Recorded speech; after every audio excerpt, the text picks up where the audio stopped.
because we're going to upload it to YouTube then. Tere, we are okay with the YouTube?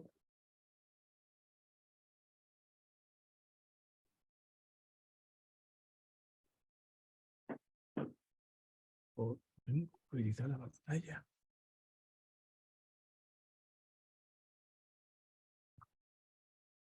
Ok, muy buenos días a todos, a todas. Good morning, everyone. From the Southern Hemisphere, and good afternoon from those from the Northern Hemisphere. My name is Gonzalo Valdivia. I'm the president of the Villarrica campus of the Pontifical Catholic University. I'm very glad to be holding this symposium, this important activity we've been preparing and working on for several months in order to carry out this conversation about sustainable and just food system. It has to do with the landscape, with the production, with the cultures, and of course, the distribution and the important challenges we face today due to these accelerated changes in our planets and in different stages and the various crises we are tackling day by day. One more time, I would like to welcome you all. We have thought of this session as conversation sessions. There will be presentations given, people helping us motivate, encourage the conversation, but we are really interested in having this opinion exchange among all the participants of these sessions. To start this first session, I would like to give you the moderator, this first session, this working session. This has been organized from by the Pontifical Catholic University jointly with the Italian University Ferrara and also with the network towards sustainability, route towards sustainability. It was created in 2019, and many of us here present have been part of that instance, coordinated by Gianfranco Franz, also Paola from Ferrara University, and myself. This is an initiative we've been developing with different in-person activities as well as some online activities during the pandemic, and some things allowing us to be developing in this format. In order to start with the first session, I would like to introduce the moderator of this session. She's the doctorate student from the PhD degree in environmental sustainability and well-being at the Ferrara University, and also science of the agriculture from the Pontifical Catholic University of Chile. She's also been part of the organization of this initiative. So once more time, I'll introduce Caterina Rondoni. She will be the moderator of the first session. Thank you very much, Gonzalo. Can you hear me right? Yes? Okay, very nice. Good morning, everyone. Good morning, everyone. Welcome to the first session, Sustainable and Just Food System, Cultures, Landscape, Productions, and Distribution. Some more technical information, as you know, in the program is being developed in 3 roundtables, 1 hour and a half for each one. The first table is food system relation between the local and global. The second table starting at 10:30 Chile's time, climate claim, international crisis in food production. On the third table tomorrow, as starting at 9:30, change continuity and change of the culture. We'll have a keynote. The keynote lecture will be for around 15 and 20 minutes on the first table. Professor Patricia Aguirre, whom we thank a lot for her presence. And then later, as Gonzalo said, we'll open the roundtable session for discussion. So in order to have a full participation, your intervention should last no more than 5 minutes. And you can ask the floor by raising your hand using the Zoom tool, or maybe you can use the chat tool. And as soon as you start talking, because we do not know each other, maybe a good start would be introducing yourself and the name of your institution. Now, referring to this topic, why did we decide to start with the food system table?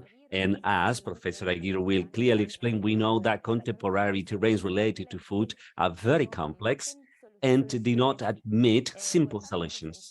Therefore, it is essential to approach this matter from the food system from an integrated and comprehensive aspect, because otherwise it would be difficult, very complex to face future challenges, particularly with what we are facing day by day, and we see that on a daily basis. Then now I'll offer the floor to Professor Aguirre. Professor Aguirre is PhD in anthropology at the Buenos Aires University. She's currently working as a research and professor from the Collective Health Institute from the Llanos University. She has been she has worked at the Ministry of Health for 30 years. She has led 15 activities, publishing scientific journals, as well as some articles and books. Please, Professor, you can start sharing your screen and the floor is all yours. Thank you very much. Thank you very much for having me first. And I'll start sharing my screen. Can you see my screen? Muy bien, voy a poner el temporizador. Okay. I will pay attention and I will stick to time, and I'll start my presentation.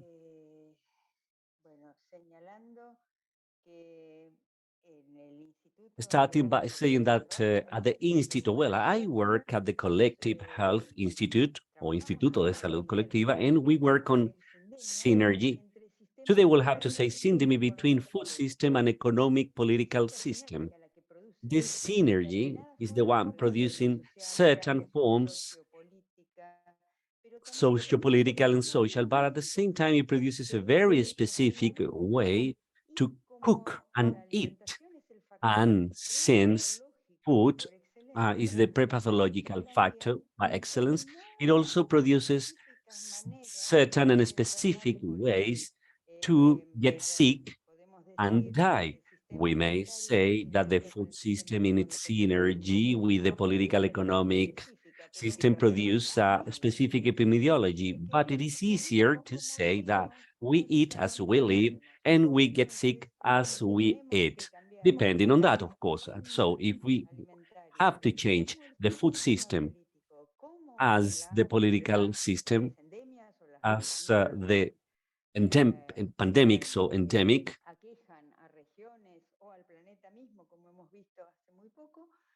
or the plan affecting the planet that we have seen a long time ago, we can start in terms of systems by any of these components, because its synergy is so deep that it will have an impact on others. We take the idea of the food system as an open system, as living beings are, with different levels. And this is the source of this talk, the origin of this talk, the relations between micro and micro. So in order to start or to work with food, we continue using as an analysis unit the home, the household, in what refers to micro, because despite everything anthropologists and sociologists mention about family, the dissolution of family bonds and many other things, when it comes to food, family, the household unit, the home, the residential basis, name it how you want, continues to be the place where many or most of the food events occur, and also the most significant ones. What you're seeing now on the screen, or what's happening in Argentina and in the world, is the feeding of food is under a crisis, a paradoxical crisis, because there's more food than is needed to feed all the people, all people with an amount of nutrients and micronutrients, providing the necessary energy capable of sustaining an active and healthy life. We are 1,000 millions of people. So we can not only feed everyone, but we can even afford to change because we have enough production as to make mistakes in the coming years. This is a paradoxical crisis, among other things, due to the silence. It is not to be faced. And at the same time, it's a structural crisis because never before, and in all areas, we have seen an availability production in the consumerism as existential one, consumption. Everything aims to the core of the system components, and it's also an terminal and an ending crisis because, as we have been pointed out by sociologists and psychologists, it seems that climate change, and climate change is an example of that we have gone through, we've been above the capacities of the ecosystem. And in production, we face an availability crisis because sustainability is being questioned, and the quality of the agro-food production is inefficient because it's based on sugars, grease, and hydrocarbons, which are the food that precisely nutritionists say are not those we should eat in excess. And today, diets around the world are energetically supported and sustaining these carbohydrates, sugars, and fat. The formula the market has found to encourage this agro-food has been cheap energy and expensive micronutrients. And through what? Through an extractivist model favoring a toxic agriculture that's been also called the mining agriculture, not only due to the abuse of chemical substances such as fertilizers and pesticides, but also despite everything our lands receive from the land, we extract more nutrients than the ones they receive. A pharmacological, cultural, or cattle through enclosing or lockdown or isolation of a big amount of animals suffering, medicated in their short lives, so that isolation, that enclosure do not cause veterinarian epidemic associated to the risks for the ecosystem and for consumers, until the extent that the recent appearance of bacteria, antibiotic-resistant antibiotics, has not found the origin in the medical use of antibiotics, but in the abuse of cattle or livestock places used in animals, rather than the antibiotics human beings consume, which puts the medical system in a pre-Fleming situation, so to speak. And Chileans can attest and can refer to this much more than I can do, the predatory fishing and effects on agriculture.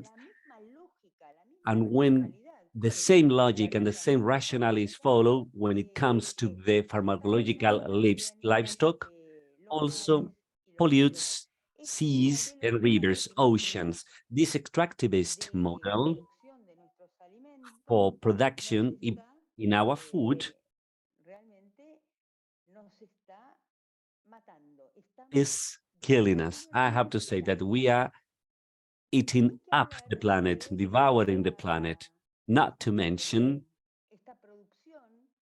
the fact that, well, we have an sedentary availability but a restricted access because distribution is done through the market economy, since our food are to be sold, are marketed, they are commodities. And Milton Friedman, no, Patricia Aguirre, Milton Friedman, a theoretical of the market Nobel Prize, in the 80s, the market produces and needs inequalities because in that way it establishes flows. If we are expecting equity from the market economy, there's no point in waiting. That's not going to happen. While our food are commodities and the distribution logic of the food is the purchase or procurement capacity, therefore the profit by the market, and not the needs of the population, equities will continue to be a dream. And regarding consumption,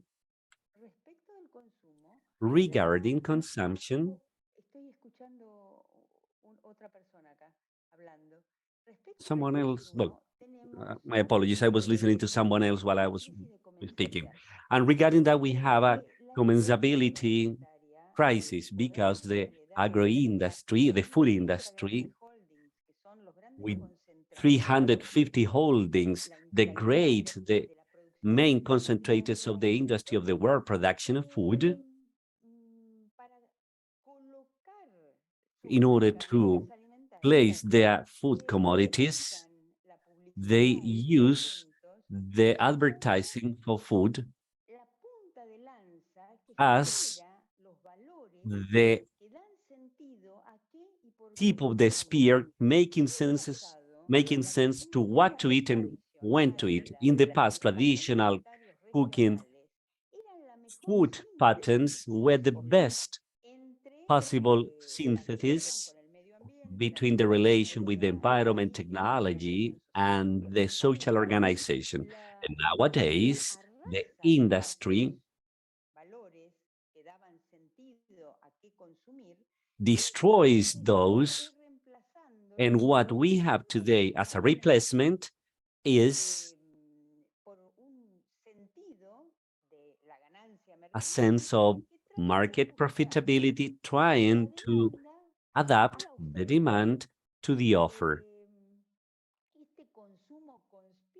And this conspicuous consumption, and as a nutritionist friend said, make us surveil, protect, to watch over what the industry produces, because the calories they produce, you will have to eat them, they will make you eat them. It is not grandparents teaching us to eat, but it is the screens where the subliminal industry giving sense or making sense to our consumption, senses that of course are not related to the need of the diner, but with the need of the producer. And of course, complex problems do not have simple solutions. There's no a silver bullet here. It is a more populated, it's more communicated world. Therefore, solutions should be simultaneously local and global, because ways of producing, distribute, and consume are globalized. As we know, and we can't ensure the double articulation of what's social in local and global, in micro and micro, of subject and their individual and their institution. And we admit that life do not recognize political administrative borders. The food system, whether we like it or not, is globalized. Sahara sands fertilize the Amazon. What locro, something we produce in the Chilecito city in the province of La Rioja, is sold in India. Then is returning to what's local, to what's artisanal or man-made, or And then traditional consumption is what I called the evolution. Local and global are mutually conditioned in this time. And it is not global, neither local, is simultaneously those two things. This is why we have this horrible word, which is local. But pay attention, in the global context, solutions should be local and may even institutional and individual, but they need to be simultaneously addressed. This double articulation of what's social, of the social, where the individual is formatted by the structures, but at the same time, a structure cannot be understood without the concrete practices of the individuals. That makes our actions to have an implication on the system components. The components and their relations need to come from those two sides, from micro, from the daily basis culture, the permanent militancy one by one, to change the practices, knowledge of the individuals to have an implication on the institutions, to have an impact on the structures. And that happened during the 60s with the organic militants. It was the pressure by the individuals what led to the creation, at least in Argentina, of the organic market today, agroecological markets. And at the same time, we need to address macro matters from the institutional culture. We need to change the standards, the rules, the regulations of the institutions in order to change the culture of the individuals. During my 30 years at the Ministry of Health, unfortunately, I was just able to have 6 laws passed, but those 6 laws changed life to people. Then, in order to have a future, we need incidents, a lot of incidents on the local and global areas.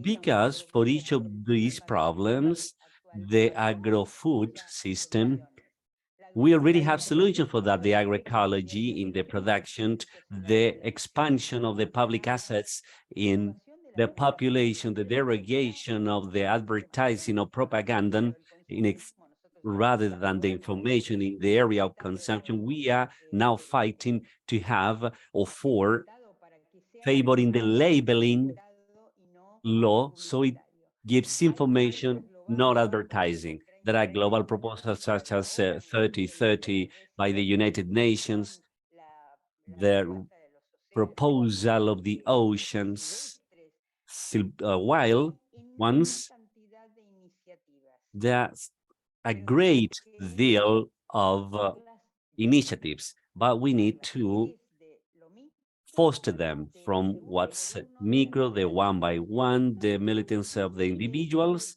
and also the institutions, in this case, in Argentina, since our constitution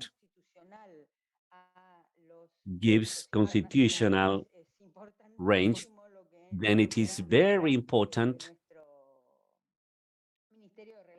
what our Ministry of Foreign Affairs signs. In order to change that distribution, we need to recover the right for food. Just by recovering the right for food, and nobody's questioning that, but many of them, not many, promote that. So we need to change all food patterns. And unfortunately, it will be easier to change those food patterns of those who do not have than changing the food patterns of those who have too much. And for this, we need science. We need a lot of scientific work.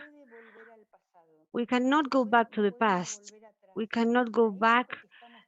That era that we are transiting right now, it's new and original.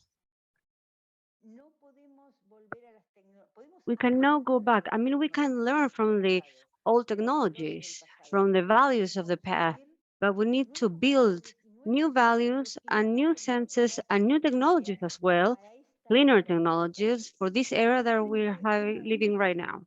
And I think that one of the most important things that we need to start doing is to see how much do we have, because the way to acknowledge the actual this availability, we only know about the registered foods and a registered economy. I don't know about you in your countries, but in Argentina, the 35% of the economy, it's not registered actually. I don't know if to say luckily or not. We also don't know how much do we need, how much the human being needs, the Homo sapiens as a species.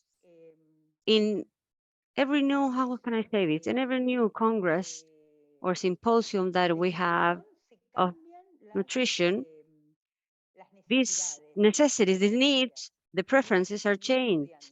So we need to study some more. After the Ponce works that state us as a species within a species of fixed expenditure, we need to know how much do we need to eat.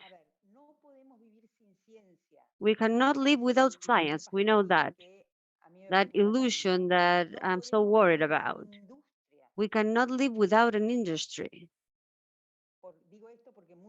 I'm saying this because a lot of colleagues, even seeing how much disasters there are in the food systems, they're saying that we need to destroy it. No, we cannot live without industry. We are 8 billion people.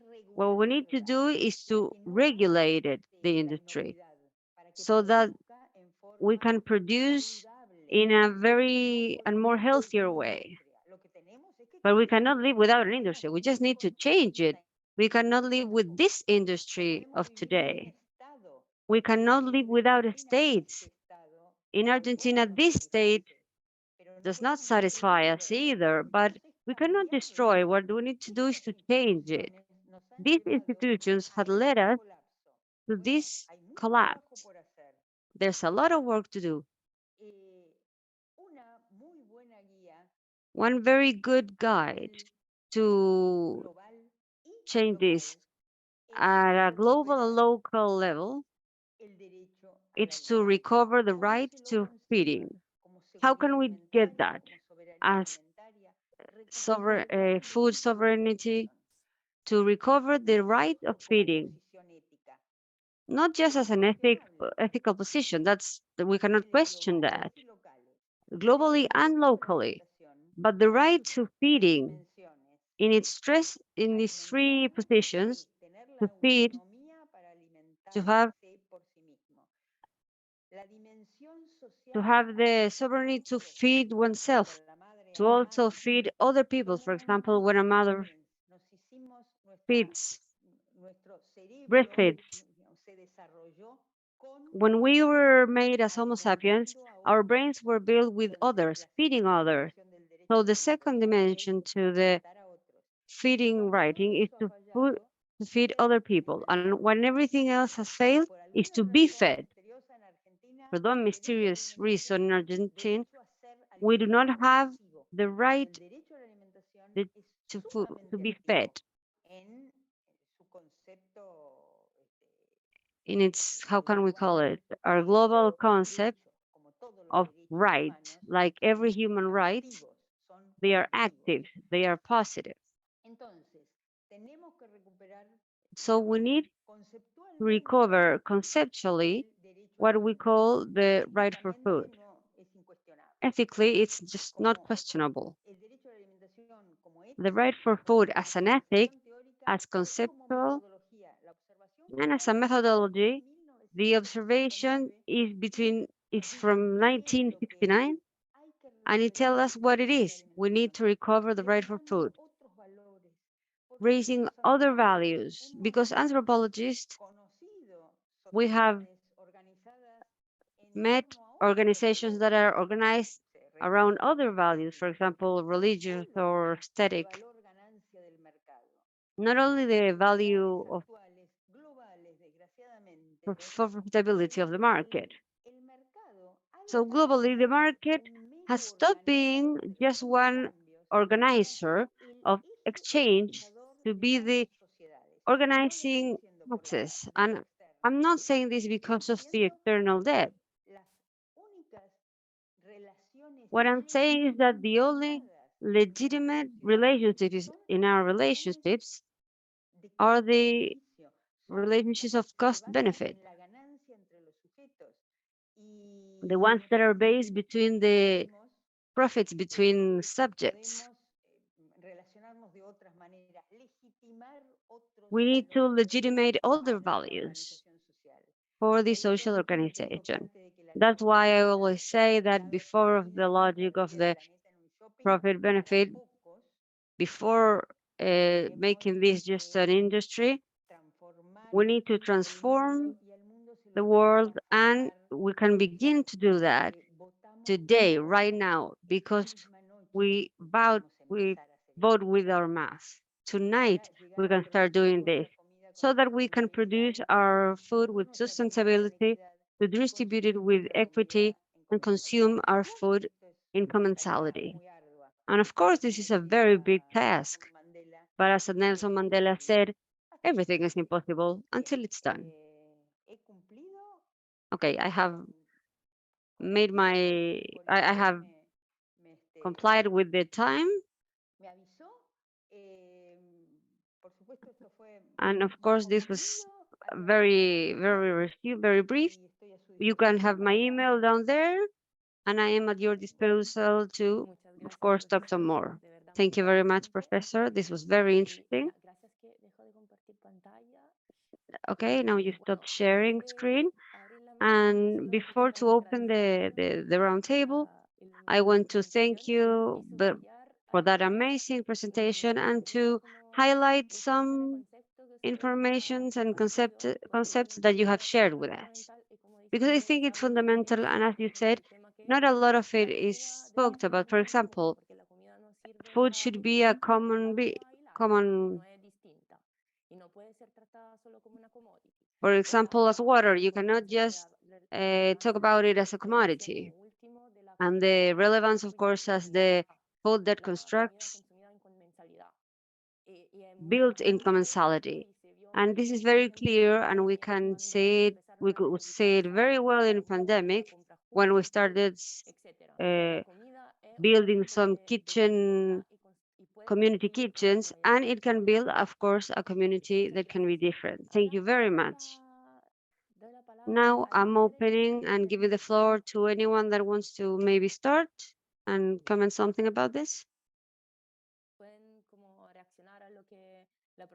You can react to what the professor presented, or give us your own ideas of food system, or if you have any comments about what we're missing in this discussion.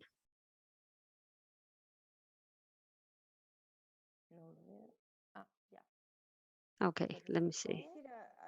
Professor, I would just like to congratulate the organizers because of the position paper. I thought it was very comprehensive, and actually while I was saying it, I could describe every word. Actually, you even asked me to add something else, but everything was said already. Hardly we could see a symposium with a position paper that is so clear and at the same time so comprehensive, so holistic. So thank you very much. You gave me a very uncomfortable position, because after this, what I'm going to talk about? That's why I propose what we are missing. We're missing right for food. That's what I think that we need to do to change the situation, a movement counter-cultural. With the market culture, we're just not going to be, we can't work with it anymore. We need to do a different movement. Thank you very much. Professor Cobo? Thank you very much, Patricia. It was very interesting to hear you.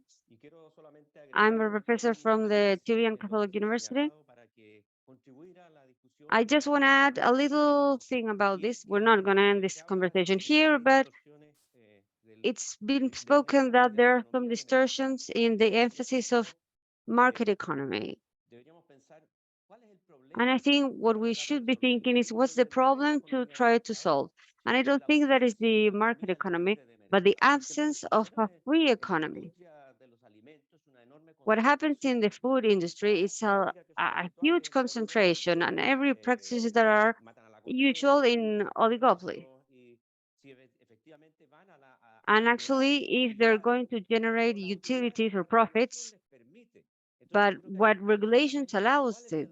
So what we need to think is what's the role of the market to have a market economy that it's free and that allows to protect the right for food when people can make choices, personal choices from what to consume, what to produce, respecting cultural traditions of different populations. And if you see actually the market of the seeds or of transgenic, all of those industries lack a good regulation about free marketing. So I have something that I would like to add. And I think that we need to see what is the tool that the state can do to fix this, and those are the taxes. And we use taxes correctly, we can generate the incentives or against the incentives so that food can be more healthy or that the footprint can be less. And there was actually a paper that I saw The Economist a few time ago, and it had one paper that it was called the banana index. You see, the Economist has a lot of index. They build the McDonald index, and if you see the banana index, the footprints of the food production in every type of energy or water and also transportation, what it's going to generate, it's a measure that will allow for states to tax the some products, some foods, so the population and the individual can choose what they want to eat and produce. And if you see the banana index as for example, us as Chile, we have some problems here. Some of our products are very expensive in water and energy. So what we want to see, what I think is that the right for food needs to be protected by the state to generate incentives, for example. So we need to have free market, but it needs to respect sustainability, the individual's decisions, and the different cultures, of course, and that incorporates the negative externalities that today are produced that are very serious and that we all know. That's what I wanted to say. Thank you very much. Thank you very much, Professor Cole. Patricio Camongilio. Hello, everybody. I'm very pleased to say hi to you. So I just want to tell you that currently I'm the regional person in charge of Araucanía, and we have actually made a sustainability plan for the region. So I want to tell you about that we're going to do the second summit for the University of Frontiers. And we are talking about sustainable food systems from the first position to sustain this theme. We are talking about climate change, sustainability, but food systems that are sustainable, it's not installed already. Maybe the current strategies are starting to position this, and I think that's very good. But I want to say at a particular point in here that has to do with the articulation in sectors. And I want to tell you the strategy that we're doing is to vinculate ourselves to the ceremony of health, thinking of nutrition. And the great challenge there is to position these issues that the way of production does matter in the quality of the food and the quality of taste and territorial amount. So we have also the idea to make a governance table on this same plan and how we are going to articulate the plan between different people.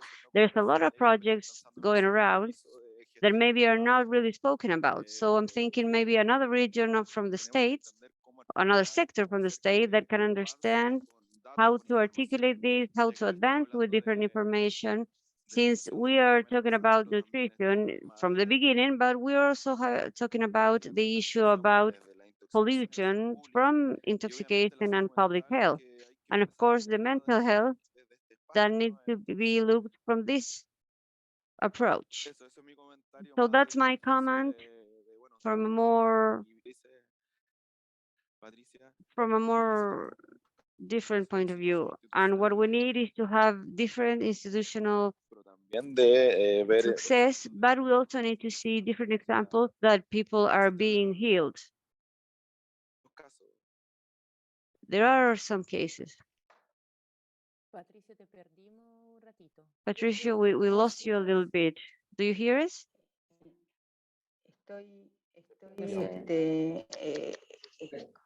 Voy a sacar. Bueno, es un gusto y gracias. That was it. Thank you very much. Yeah, I think we lost them a little bit. No, Professor, don't worry. We lost Patricia, but we could hear you very well. Sí, sí, sí, a ustedes sí, nos hemos perdido a Patricio de INDAP, no a ustedes. No, we just lost Patricio, not you. Okay, I'm here, I'm back here. Thank you very much. And Rodrigo Yáñez from Rimis. Can you hear me? So I thank the invitation for having me here, and I would like to highlight some points. And from our experience in the field, we've been working with family and peasant or farming agricultural Afro and indigenous Mexico, Central America, and in the Andean region. I believe that the scenario Professor Patricia has presented is complex, and in the systematization, in that perspective, we have from the fieldwork that is present in the reading. We can see in farmers in 2 points: in the need for producing to ensure food, this awareness about that, due to the high price of food, due to the need for generating autonomy, food autonomy matters, but at the same time, they are aware that the agri-food and the current practices are high contaminant, high pollutant, including what they do, agrochemicals they need for wheat, for maize, for potatoes. Those are under that dilemma, and also the transformation and the improvement of their food system is related to 4 points. I will be brief in this. First thing is that in order to think about a strategy for improving production, first we need to ensure the production of the peasant and farming production. That's not a minor issue. And what I mean by this is that we should avoid or we should stop migration. As a great measure, systems have been stressed because they do not have the need to reproduce the life in their territories. Central America, the massive migration events are, I have to say, are very serious, and that does not allow to think of the coming step. How will I have a better cultivation, the thing about agrochemicals, think about different circuits without ensuring the peasant and or farming agricultural? It is impossible to think of the coming step, and that would mean to connect resources, enabling this type of life. A second debate we have observed at the territories is that in order to use the benefits from science, think of agri-ecological or healthy production systems, it is necessary to test, have experience, make mistakes, and observe practices. It is always said that indigenous peoples are agri-ecologicals for tradition, but that's not the case. Many of them use practices very related to agrochemicals. So in order to change from one system to another, we need to experience, because many of our field practices, when we do laboratories to test bio supplies, controlling pests, using the plant in a different way, then some doubts emerge, and we think it will work. So in 6 months, I will be able to cultivate corn. The need to see, experience, to include these practices in the daily life. A third point here is that in the professor's presentation, there was the need for recovering and question the contemporary cooking, incorporating this type of practices. So in order to recover the local cooking, we need to generate a reflection process. And we can see this very communities. Sometimes this is conceptualized. In Mexico, they have a concept is recognized, so to speak. You see, they know about that, but when they reflect upon the food they used to eat in the past, the way they were produced, then there is a re-acknowledgement of their culture, and they sometimes assume this romantic dynamic of what's rural. That there are some perpetual practices that have been there for millions of years, but culture and memory can be moved. So many practices have been moved, and we need to access to that to recover that. And the last point, in order to connect what I said before around what's local, is how we can bond or vinculate to connect these local processes. So it is necessary that in order to support this transition, recognition, so this agri-food system, family farming, agriculture system can be supported by public policies recognizing these processes. I'm thinking about policies that, well, my predecessor mentioned that, integrating agroecological principles, tools or policies, integrating satellites, hyper-localized information to adapt to different methodological aspects such as heavy rain, freezing conditions and practices, ensuring the permanence of territories such as credit policies, insurance policies, agricultural insurances. In some countries of Latin America, we can see that in a better way, but we cannot see in a general perspective. And I thank for the invitation. I will start my intervention. Vanessa, please.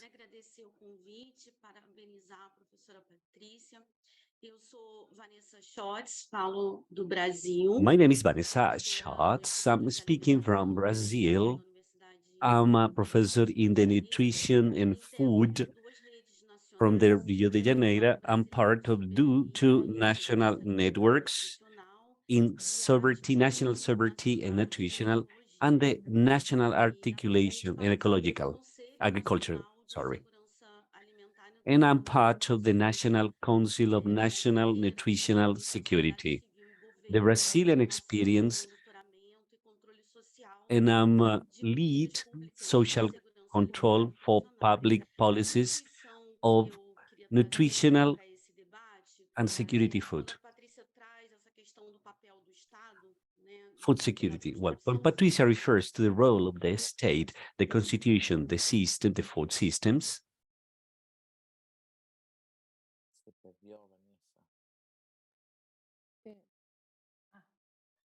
Vanessa, ¿nos escucha? Vanessa, can you hear us? I guess there are some technical problems in Vanessa's connection. Sí, bueno, podemos pasar. Sí, sí. Jimena, si quieres empezar esperando. Maybe, Jimena, you can continue waiting for Vanessa to recover their internet connection, and then we'll be back to her. Thank you very much, Catherine. Okay, I will turn my camera off because my connection is not very good. So let me greet everyone. I'd like to thank Professor, and thank you for having me, because the diagnosis has been very comprehensive. A diagnosis I share, of course. My name is Jimena Kovacevic. I work in the Rural Development Sustainable Culture area, representing FAO in Chile, and I will try to summarize my intervention in 4 points. From FAO, and well, I will refer to the bones or to the connections between local and global. From FAO, we can recognize how relevant is the role of the subnational, regional, and local governments for the national and global agendas. And I believe that somehow this role is not or has not historically been recognized. In general, the stress is on what's national. then I believe there is a very important opportunity here to foster, to boost this role in order to improve food security and favor the sustainable development of cities as well as rural areas. I would like to mention 4 points here, main points, and particularly with Rodrigo. I would like to mention as a first point, and I believe that's very important, to move on strengthening synergies between these rural and urban worlds.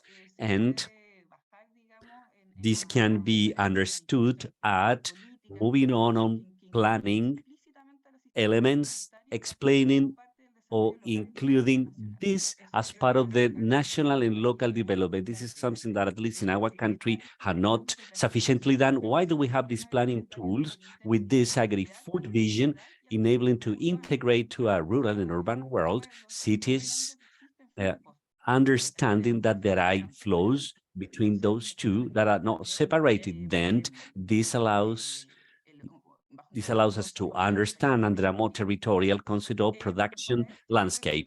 And to do so, we can strengthen production, commercialization towards what's local through probably supply chains that are shorter, enabling more transparent and connections between consumers and producers. And as it's been mentioned, it's also important to recognize and value and foster food, local, traditional food products or commodities ecologically produced, allowing you to diversify the diet to make a more sustainable use of the resources. And peri-urban and urban agriculture plays an important role. There is an opportunity, and the production landscape or productive landscape enabling you to be out of this divide, countryside, city, enabling you to foster these functional spaces, integrating yourself, helping you to understand that the city or the countryside is not separated from city. People from the countryside work at the city. One more relevant aspect we've been working on that strongly is to foster the food system availability in farming, in wholesale markets. Fairs, street fairs play a relevant role, giving you a more fair price for more vulnerable population, retail mechanisms, fostering SME.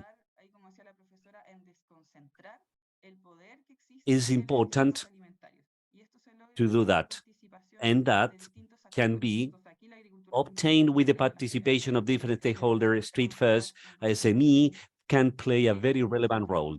We, from FAO, we promote the local procurement or public procurement towards the family farming agriculture. In the case of Chile, well, the Brazilian reality, they have a great experience in that. But in the case of Chile, we are strongly working in order to make progress to move on in buying from the farming family agriculture. Thus has a social impact, an important one, enabling that children can be more healthily fed, but it also allows family farming have access to different volumes. Those are some alternatives allowing you to move in that direction. One more thing, relevant thing, it was mentioned by the professor, but I'd also would like to emphasize in the social inclusion matters. Access to healthy diets, we know it's been limited by prices. Last year, in particular, we had a peak in prices, and today, healthy diet prices are very expensive and restricted. In the case of Chile, healthy food, healthy diet is 5 times more expensive than the not healthy food. So it is important that we can pay special attention on that and generate social protection elements so that those who are most vulnerable can have access to healthy diets. And it was also mentioned in how to support and promote production of family farming, also using a specific instrument enabling you to access markets, credits, natural resources, land, water, technical aid, and so on. The third element I like to mention, I'm about to finish my 5 minutes, the resilience and sustainability circular economy aspects. We know that for municipalities, the things about waste management is one of the main aspects. So I believe there is a great opportunity to work on bioeconomy, on the sustainable production, of course.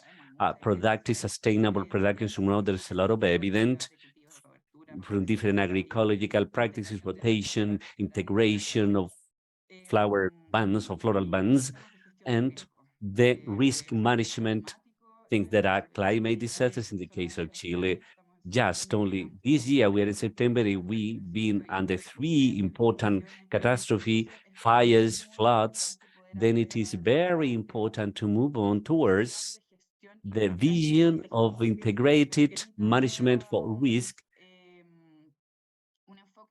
allowing to have a prevention approach and not only a reactive one, and that would be establishing resilience. That in the agriculture area is one of the most affected elements due to these catastrophes. Then it is important to change the vision we have when it comes to the risk management. And finally, governance. I believe it is very important, since we're talking about local, how to connect that with national and then with the global. And that would be the participation by the territories, how to generate governance mechanisms articulating these different levels from what's local towards what's global through participatory mechanisms enabling the different stakeholders of the territory can play a role in the decision making. And here I'm not referring to a multi-level dynamics, but from the production until consumption. It is also important the private sector, not only the public sector, but also the civil society, the academia. Well, that was the point I wanted to make. Thank you very much. Vanessa, please, you have the floor. Those who have recently joined us, you can use the translation channel that's at the taskbar. In the bottom part of the desktop, you have English, Spanish, and Portuguese. If you have any problems, please write in the chat. Si tienen algunos problemas para encontrar el canal de traducción, escríbenlo en la chat, te lo vamos a ayudar. Y ya, Vanessa, por favor, y le pido de ser un poco más corto porque a las 10:30 tenemos que pasar. Please try to be shorter because at 10:30 we need to go to the next table, so between 3 and 4 minutes. Thank you very much. Me desculpem pela conexão, minha apresentação vocês ouviram, né? I'm sorry, my connection was not working. You can hear me right now, right? Yes. And the contribution was about the potential role of those public procurement you have for sustainable systems based on the Brazilian experience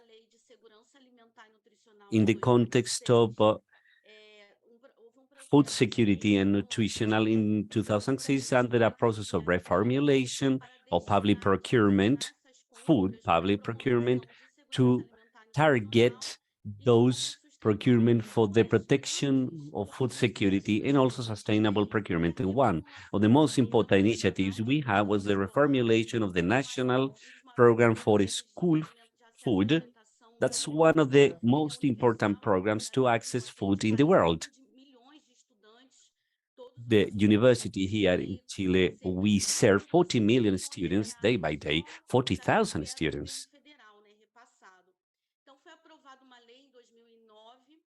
Then a law was passed in 2009 where 30% of the federal government who is transferred to municipality needs to dedicate to the purchase of family agriculture with a very social important participation. And what's innovative, it was not only the creation of the law, but also all the adaptation of the procurement mechanisms in order to ensure that this type of purchases occur.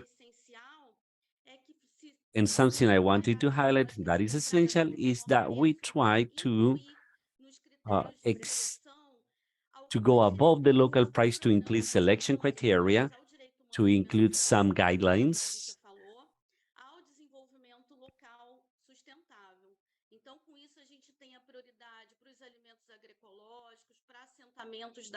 in order to for settlements indigenous peoples, and now more recently for women groups.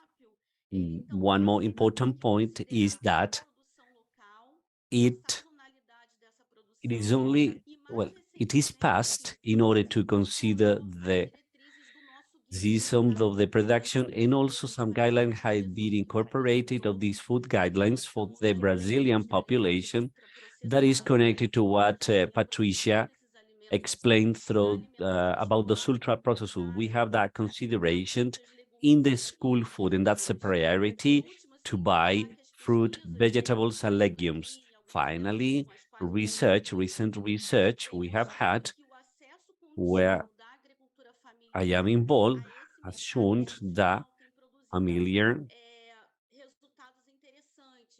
has produced important recipes such as in that sustainable food by strengthening the regional strategies and the commercialization going beyond that or going beyond food system. We have a route for commercialization in the Mato Grosso going throughout 300 kilometers to provide food through the provision of food school makes that connection between the rural and urban is important challenge. We will not have time to talk about here, but what's important as we move on in those public procurement, we evidence several things and the contradiction on the things that Patricia was commenting on the food crisis, public policies, where we can see the concentration of the land fragility for the access in that segment of the family. Farming is very diverse here in Brazil. We are talking about indigenous peoples. Then we have also realized the same health structure, giving priority to industrialize food, including in the market, those traditional based food, to have it in the institutional market. That was my contribution so that we can think about this contraction for sustainable food system, the role public policies may play. That was my intervention. I hope I have stick to time. Thank you very much, Vanessa. Very important that we can see that the interventions are connected among them, and that's very good. And just to complement, at the end of update tomorrow, we'll have a summary to refer to the main points from this conversation so that we can have a route for work. Claudia, you have the floor right now. Thank you, Catherine, and thank you, the organizer of this participation. I'm very glad to talk to everybody. And I'm also very happy to have listened to Patricia, who has been I've been following for a long time. And I value a lot this issue that she has shown in terms of this feeding and as this social complex issue. And as a matter of fact, to me, I think that the main issue about what's missing, it's a more profound interdiscipline. A lot of the interventions talk about of what they've done, this attempt of dialogue between different levels and different disciplines. But from my point of view, actually, I think that sometimes when you can't see the production level, but from the point of view of the subject, sometimes you can see this from the nutrition side, or when you actually look from the more practical side, right? From the tradition, between quotes.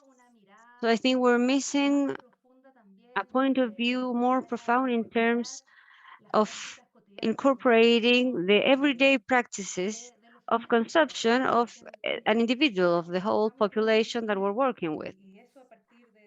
And I believe that in Chile, this is from my own investigation, we have some evidence actually that allows us to have some hopes in terms of certain subjects. So I want to mention 3 points that I can add from my line of work that gives us a little hope.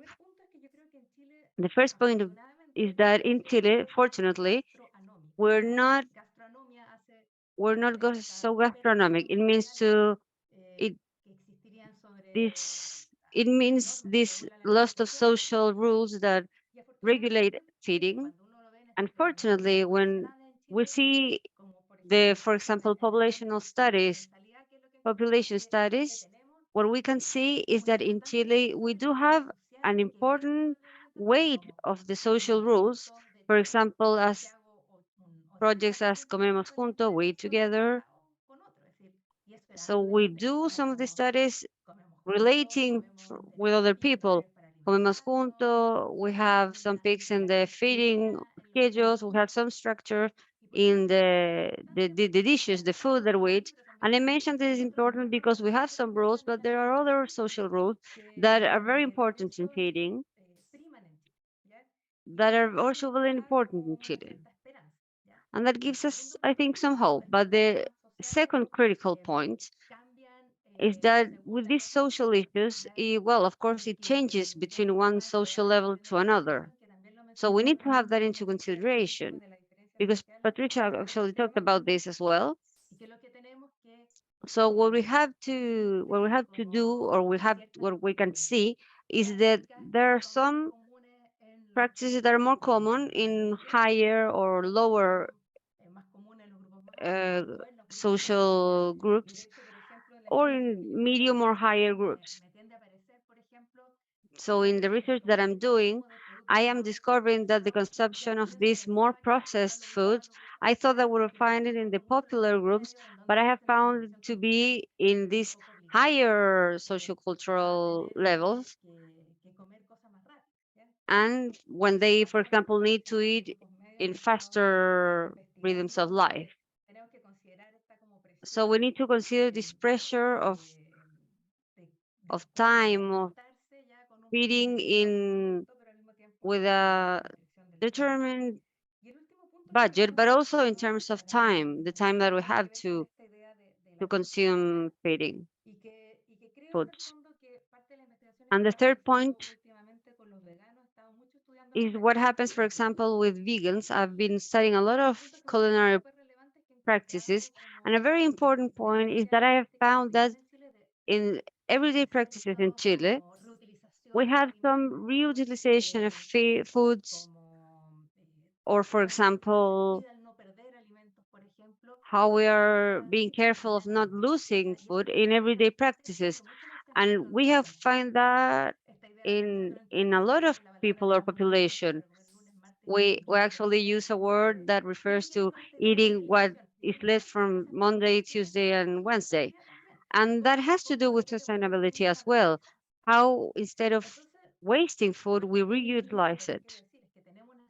So what I want to say is that we have some practices, a group of practices, that we're thinking that maybe there's just some practice from the more rural places, but no, it's an everyday practice in Chilean population that can be powered to think in having a more sustainable consumption. And as a matter of fact, actually, the kitchen is made of a lot of learned things, but from a lot of innovation as well. So we're finding that people are trying to look for solutions to be able to have practices that are more sustainable, that maybe they're not meant with sustainability, but to make it cheaper or more economic, then the practices are being made. That's something I wanted to share from our investigation. Thank you very much, Claudia. And Florencia, please just remember to be a little bit brief so that we can finish at 10:30 or 10:35 and to have a small break to go to the bathroom or drink something and go back to another table. Go ahead, Florencia. Well, thank you very much. My name is Florencia Mines. I study in the University of Uruguay. I'm from that university. Thank you very much for the invitation. I'm very happy to be able to talk about these issues. And from Uruguay, what I'm going to tell about, it's a research that we've been doing from an interdisciplinary group in this of that Claudia was talking about of interdiscipline. We value this a lot. It's a group that integrates sociology, anthropology, social work, communications, and nutrition, of course.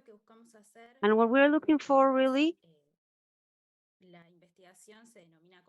the research is called configuration, socioeconomical configuration in terms of in response to the pandemic. But this had like two stages. On the first moment, we tried to recompose this systemic approach. So in Uruguay, the first stage was more macro to understand these logistics, these logic ideas that we could find in bibliography. And it was a very complex moment because of this that Patricia was talking about, of how silent these logics are.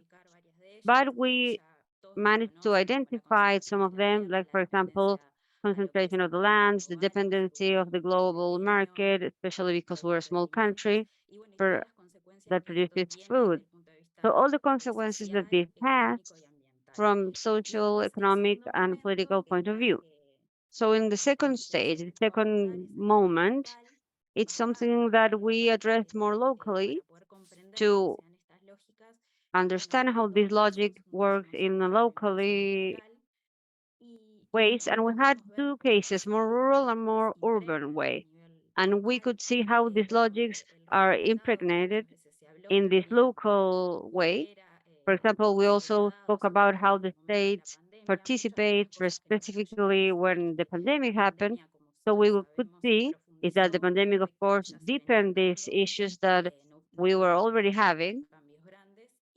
There were no big changes, but something that we wanted to highlight that we think it's very important and that a lot of you were talking about here is that we identified mostly in this case that we researched rurally some other ways to vinculate with food.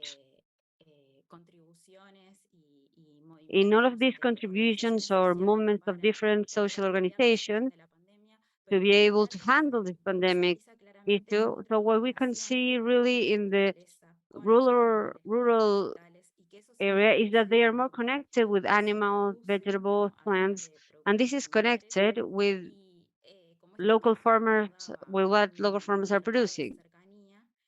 So this has accomplished some closeness and how the relationship from these producers to the consumers is modified. And these values that Patricia was talking about are revalued in this case. So we're trying to see the light in this crisis, in this agro-feeding aspects. There are some points to work on, of course. I'm trying to be fast, so I hope I was clear. So for us, it was really a hard work, but thanks to the interdisciplinary work, we were able to make it. So we understand this is a personal reflection coming from these different interventions, is that actions need to be interdisciplinary because otherwise it's very hard to be able to understand this thing that has a lot of point of views, but that they are interrelated. Thank you very much, and I'll be paying attention to this. Thank you very much, Ivan. Can you hear me? Yes? Good morning. Well, thank you very much for the invitation. My name is Ivan Burkowski.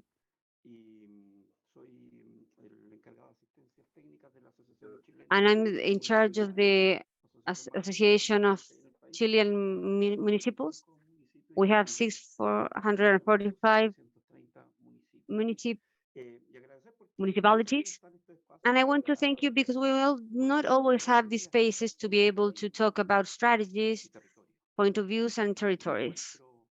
This is a hard encounter that it's hard to construct, maybe. It's very important what Professor was talking about, this idea of think locally, that from repeating it so much, it seems that doesn't have a lot of sense. That's my impression. Because it seemed like sometimes this was solved, but in terms of the pandemic period, the experience that we had from the municipalities, and then I'm going to say that I understand local, not from municipality. We not only had common kitchens, but it also seems that the spaces from local, they exist today. And also from the point of view of the discussion, conceptual concept, I think it's very interesting, the territorial issue, because sometimes it's just a trend, but I think we need to deepen conceptually, not just as something academic, but also as an instrumental perspective, especially as these interventions have shown, that has to do with the public policies.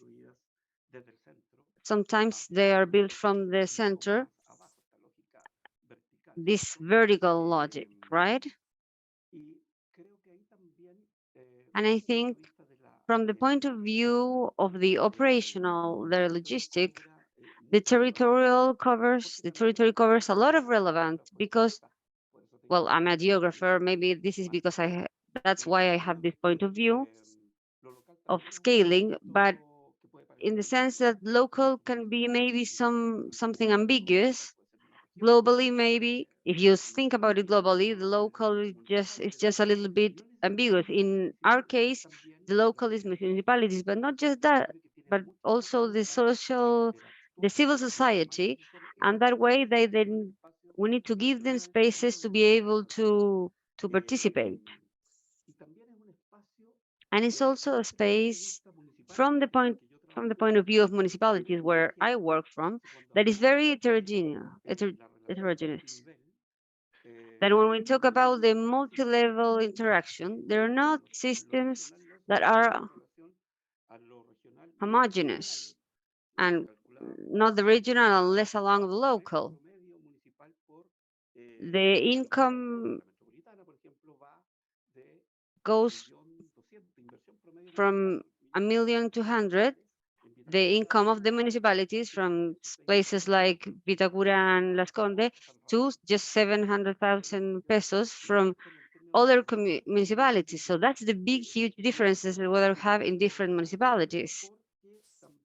And I want to talk about this because when we talk about the governance, we need to have a lot of care to just not stay in the concept, but also to understand what it translates into. Because if we're talking in terms of food system, fair food system as a right, that rights also need to be expressed territorially. Someone needs to guarantee this in some place.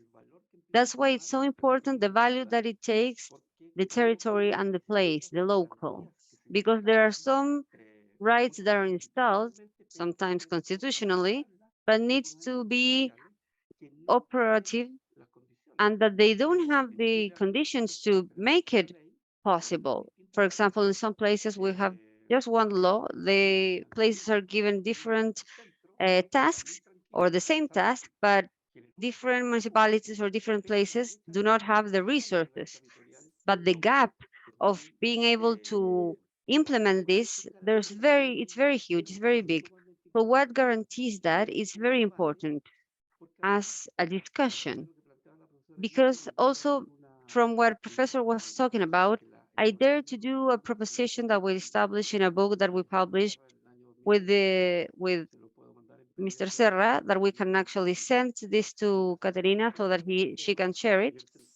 What we talked about is that in this issue, we need to go from this formulation of thinking globally or locally, and to start to territorialize the thinking in terms of understanding in these issues that we're talking about. I hope we can deepen this in some other intervention, but that what I mean is that there's no theory without practice and no practice without territory. So we need to put relevance in the territory as an instrument and as a concept. That's what I wanted to say. Y paso la palabra a Leonardo. ¿Nos escuchas? I want to give the floor now to Leonardo. Do you hear? Gostaria primeiramente de agradecer o convite e a participação desse evento. Buenos días, quería agradecer la participación en este evento. Estarmos participando de discussões sobre sistemas de produção, sistemas We're alimentares. participating in Leonardo Silvestre. production system, food systems. My name is Leonardo Silvestri. I represent the Sistemas. It's a system that represents organizations in Paraná. This is in the south region of Brazil, between the state of Santa Catarina and Sao Paulo. Vou tentar ser bastante breve aqui, mas antes I'm going to try to be brief, but before speaking about our challenges are in our region, I want to talk about a little bit about our cooperative in a general way. Nowadays, we have, for example, or approximately 225 cooperatives, and between those ones, we have 14 millions of cooperators that form part of this cooperative. The state of Paraná has approximately 2 million people, so we have a lot of representation in the state. So in a big part of the rural participants, we have the small producers, for example. So the size of the properties here, it's more than 90%, actually 99, 91%. They have an approximately 5 hectares, so they own areas relatively small SME companies, and this is very important for every associate because every associative has an active voice over the economic determination and market determination and production system. So the main objective, the main goal of the cooperative system is the social and economic development of those families, those cooperators, and we work so that the production system are viable and fair economically. So what are the main challenges?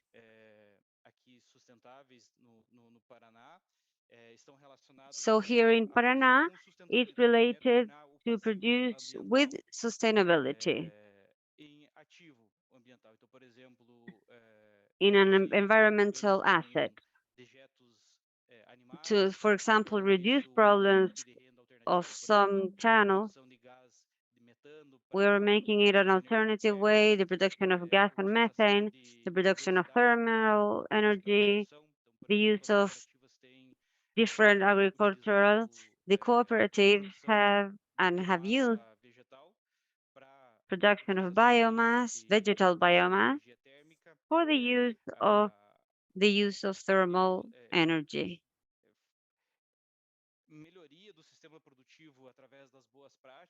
It improves the production system from other practices, the use of systems, rotation of agricultural, diversity of production that are all related with the desire of the producer and the associate. So we're trying to structure this in such a way that the food systems are possible, viable economically, and acting directly with the government through public policies, and also acting in such a way that from rural credit and through some incentives to the more resilient production. So our main challenge here in this state is to do that economic system or food system would be more sustainable in a general way. And for it to be viable, possible, that will stay along the way. That can be a long-term practice. So we have worked along the educational development of the collaborators, and we have also contributed so that we can have less footprint, carbon footprint, more conservation of the environment, environmental protection, improvement in the soil use, land use, a better use of the agricultural use, bastante grande dentro das cooperativas que atuam, né, na prestação de serviço de assistência técnica. an appreciation of team within the cooperative. We have a group of technical assistants that has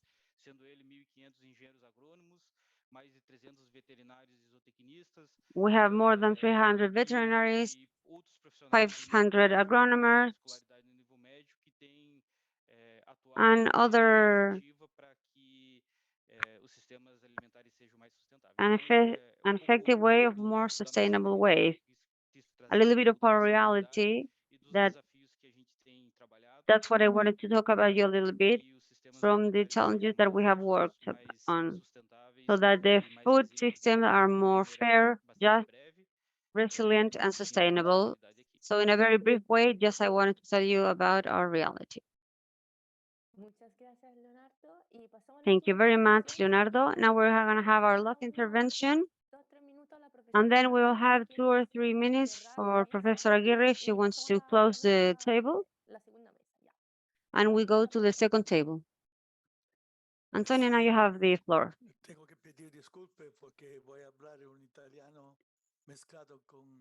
I need to apologize because I will speak a little bit of Spanish and it might be some Portuguese. My name is Antonio Norakis, a member of the Italian Rural Society and European Coordination of Farming Life. As it is understood, well, maybe you can hear something from what's behind me.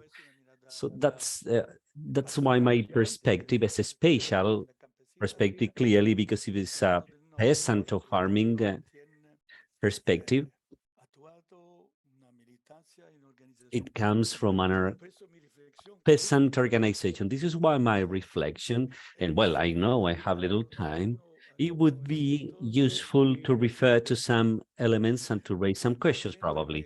First, the element I want to point out is that all interventions refer to alternatives. These are, well, we need alternatives to the prevalent or prevailing system, and alternatives to us might have a huge declination, and particularly when we talk about alternatives, we have a list of priorities.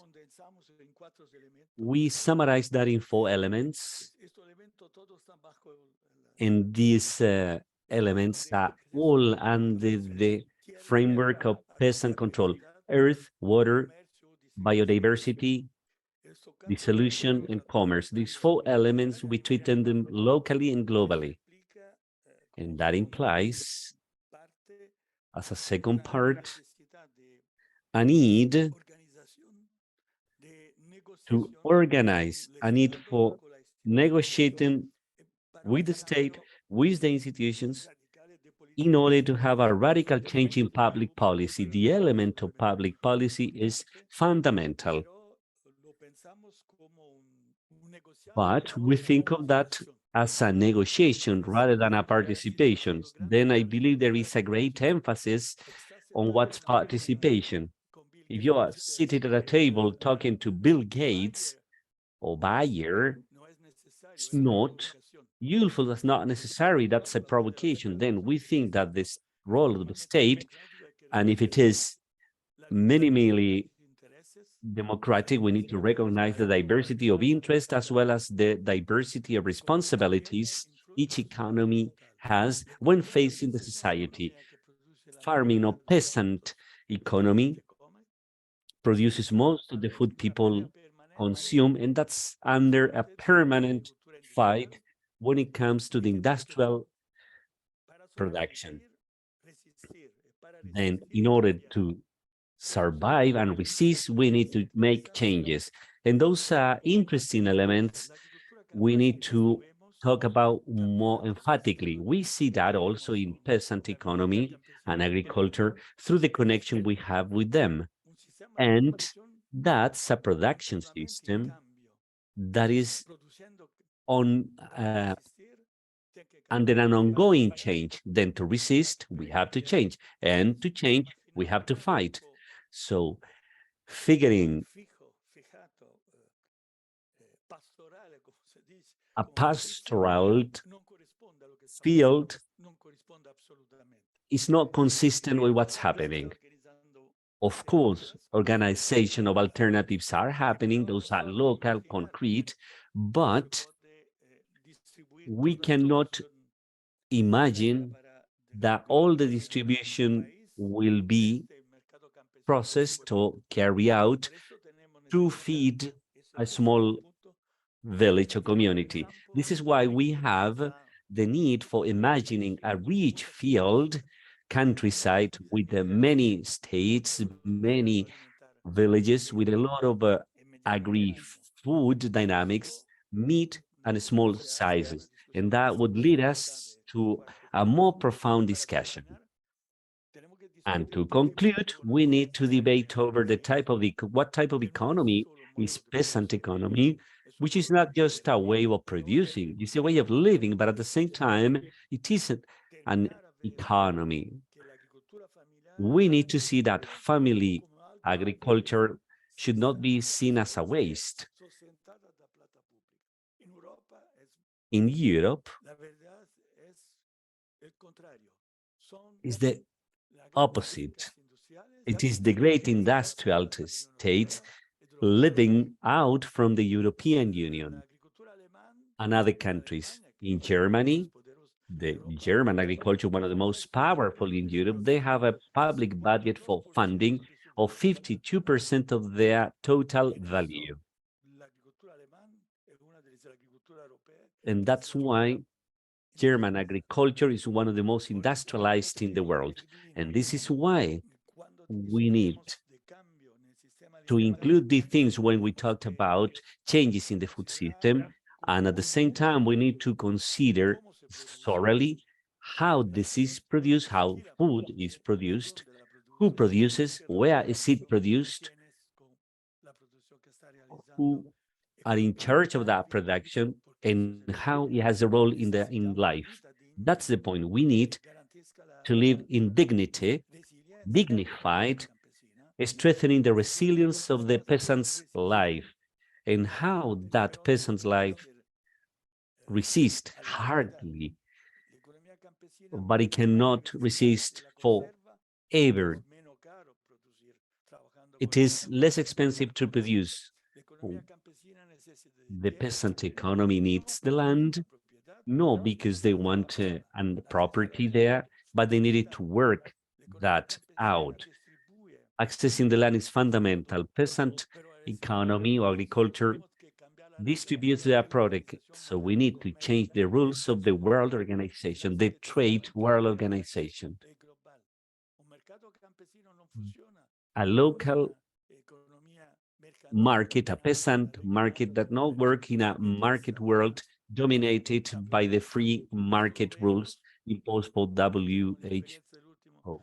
We have seen that in our 40 years experience, last 40 years, and I cannot think that a true or greatly free market is organized for the population because they have their own rules. If you change the rules, all the markets will continue to predominate. Thank you very much. Thank you very much, Antonio. Professor, can you hear me? Would you want to say some closing remarks? I'm here listening carefully, and I'm very glad to listen to some concrete experiences at the territories, or from the territories then. Just to summarize, what we are seeing when it comes to the stress between global and local is that the position we are now during this process in the globalization of the agri-food system, the current agri-food system, and actually the market concentration in the food commodities. The market concentration, the capital demonstration, the type of production of the extractivist model, intensive capital, and also the alternatives, whether we want to have a future not only for the coming generations, for our children, but for the planet, is diversity. This excluding concentration, here the multiplicity, the diversity of experiences in the multiplicity of the territories. When ecologists state diversity, protect the ecosystem. The most diverse ecosystems are the most resilient ones. I do agree, and that's been proved already. And then I think that we need to refer to this sustainability as what protects societies.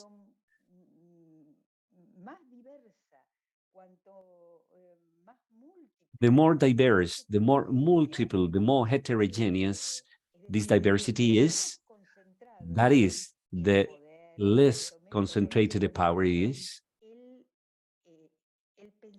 or the fewer concentration we have in thinking, the diversity of thinking is the opposite to the single thinking, saying this is the only way we can produce, this is the only way we can live, this is the only way we can think, which is attempting to be imposed today by the market of everything, the thinking market, or the market of thinking, the food market, the advertising market. And then I believe that when we talked about the alternatives and also about the agroecology, we were talking about this dichotomy of this struggle, because it's really a struggle. The concentration has won that struggle. The market concentration, also capital concentration, has already won the concentration of thinking, the concentration of the power. And the alternatives here are diversity. And I'm happy and I'm glad to listen that experiences mentioned here are not experiences of a repetition of a glorious past, but they are experiences of recovery for the reinvestment in a new way, adapted to these times, to this age, to these people and technologies. This is the recovery of a diversity in the wave of peasant and family production, but adapted to the current needs, to the current peasants in the current world. And that makes me very happy, because in many opportunities, when I observe some movements, let's say recovering to native food,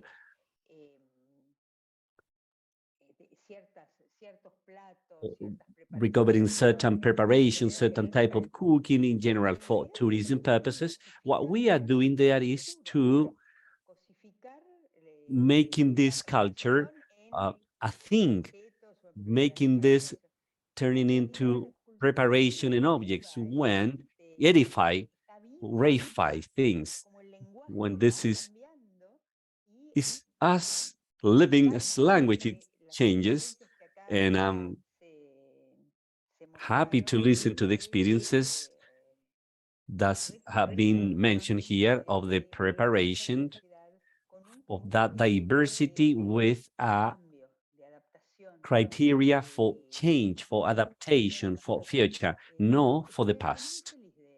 And I'm very glad of having been part of this symposium.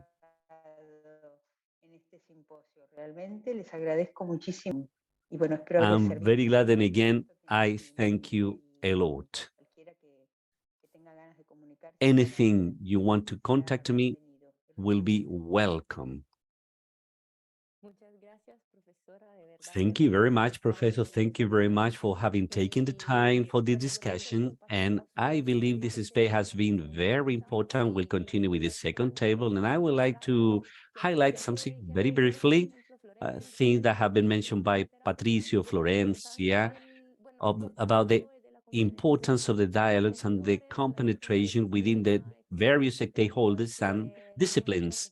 Because as the Professor Aguirre says, these matters are complex, simple solutions and fast solutions cannot be offered. We need to find a platform dialogue for that. We have tried to done that through different voices. Okay, let's continue. Thank you very much, Caterina. Thank you very much, Caterina. And thank you very much to each one participating in this first table. We are a little bit delayed concerning to the program, and we need to continue. So now we immediately go to the second table. I want to say that we have had some people from Argentina, Uruguay, Brazil, Colombia, Chile, United States, Portugal, and Italy. Then it's very important what we have now with this virtual mechanism when it comes to receiving people from different places. For the second panel, they will refer to many changing agents, so game changers. It's called Climate Change, International Crisis and Food Production. So I will offer the floor to Gianfranco Franz, coordinator of the network Road Towards Sustainability. He will be the chair for this second session. Please, Professor Gianfranco. This, Gianfranco, you are muted. Thank you very much, Gonzalo, and good morning for every colleagues and friends that are on the other side of the ocean, and good afternoon for some others. If you may allow me to have some words, as Gonzalo said, in 2012, I think we have a great result to be here. Everybody with all of these people, all of these issues, and we're connected. For some internal problems of the University of Ferrara, we missed the celebration of the 10 years of the net, but on last year. But I think everyone is a little bit lost in looking for sustainability. So having one more year was very good to meet today here, and I hope that we can have this great work to be transformed into an international symposium, which is the 6th the next year. Now I will introduce you the table of today, this second table. Now I'm going to talk about other issues that are interrelated in these issues. I'm sorry for my, I excuse myself for my Spanish, but that are related with the food and agricultural, the climate change, of course, that is giving us some challenges everywhere, every part of the world, and with all the food systems, but also in agriculture. So it would be change, a local change, not just in human terms, but because of the geologic story of the planet. Because we are going out of the ocean.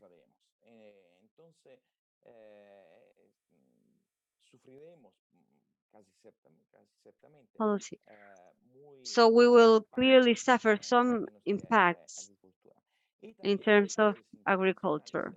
And we also have the international crisis, as you were seeing, the war between Russia and Ukraine.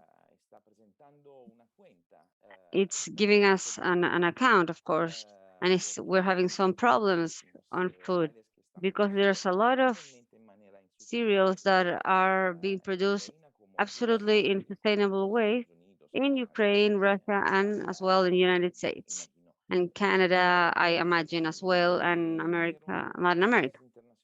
But the international crises are creating problems as well of exchange of food as well. And this is why now we will listen to Professor Francisco Mesa, who is agronomal engineer and a doctor, PhD in atmospheric pressures. He's a professor in the agronomy faculty and natural resources, and he's leader in their paper special on the climate change and the land use, and also an author for the 6th report of the IPCC in the chapter on food, fiber, and other products from the ecosystem. Now we will listen to him. I hope the discussion will be as wide as has been so far. Thank you very much, everybody.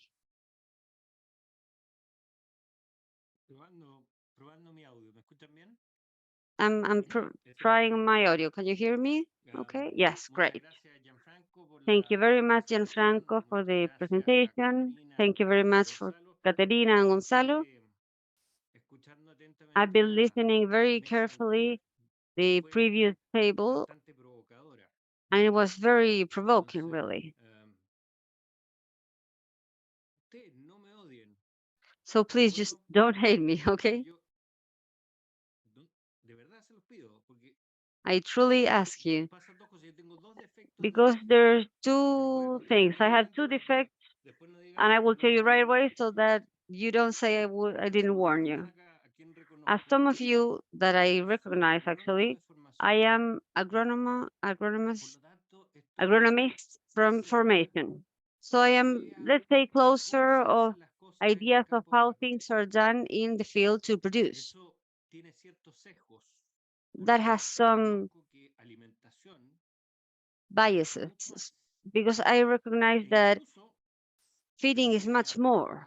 I admit that is much more. So as a first provoking idea, it not only has an idea of nutrition and satisfaction of human elemental needs, but there's a lot of celebration into this. To share the table and to share foods, it's an act of collective creation that also humanizes us very much. And maybe we'll have to widen the framework and to see how do we accommodate that.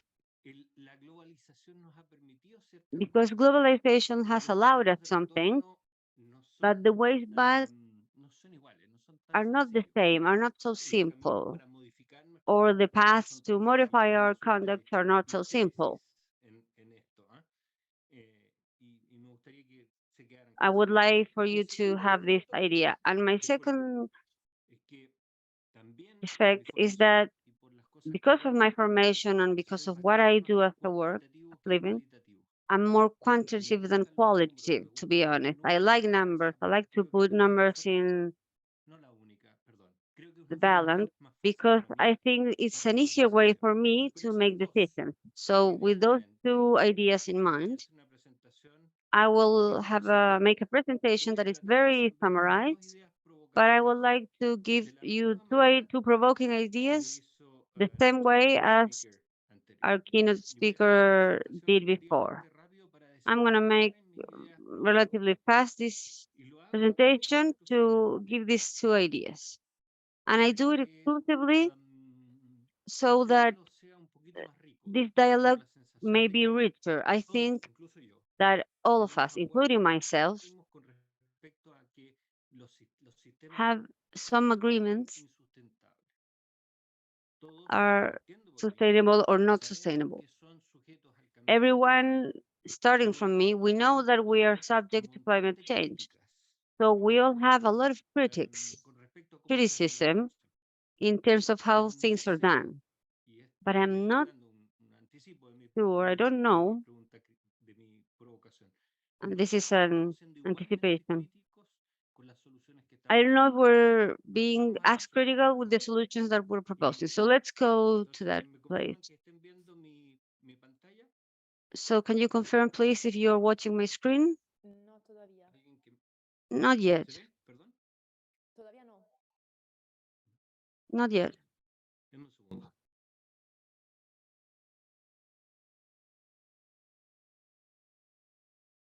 Ahora sí, ¿no es cierto? Now Ahora you sí. can see it, right? Yes. Great. Voy a minimizar acá, así que eso.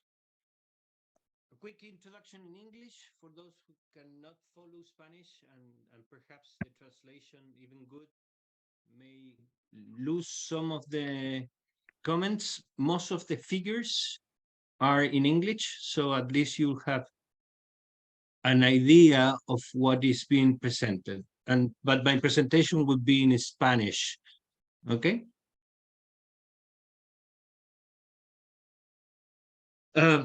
Como decía, As I was saying in the presentation, these slides are an effort of synthesizing the fifth chapter of the last sixth assessment report. And this is assigned to the collaborators that are participating through all the process, from the leader author, but that sounds too composed. And we also have the leader authors that, of course, are more recognized, which are Velasco and Rachel Desquer from Philippines and Canada in this case. But I was also able to participate in this report. And this report starts with a phrase which is very important. I'm not going to talk about the climate, but about impacts and repercussions. By the introduction of this report, which is in its second volume, it's very conclusive. Our scientific evidence is unequivocal. I feel very unsatisfied when I hear the skeptics of climate change. I might have some skepticism on the results, but I think that to this point, to deny the evidence that is being seen for today, it's evidence that's been accumulated and that we are experiencing today, not just theoretically, but very practically. It's pretty hard to accept that this is not true. So the second thing that this report says, it's also a call of urgency. Any delay in terms of the action, and the action has to go through mitigation, of course, and also adaptation, it compromises this window of time that we have to guarantee a future as we know it, be livable. So this chapter of food system, it's much more complex than, for example, agriculture, aquaculture, and fisheries.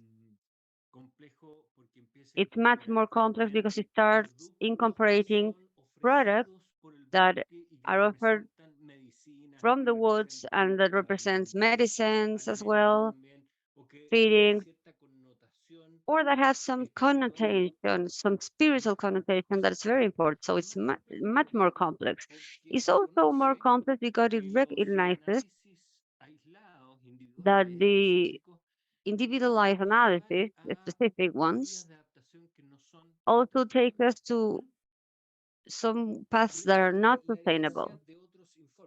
It recovers the evidence of other reports from IPCC, and they are consolidating with some argumentative line and accumulating evidence that in some way will reaffirm some trends. But in this case specifically,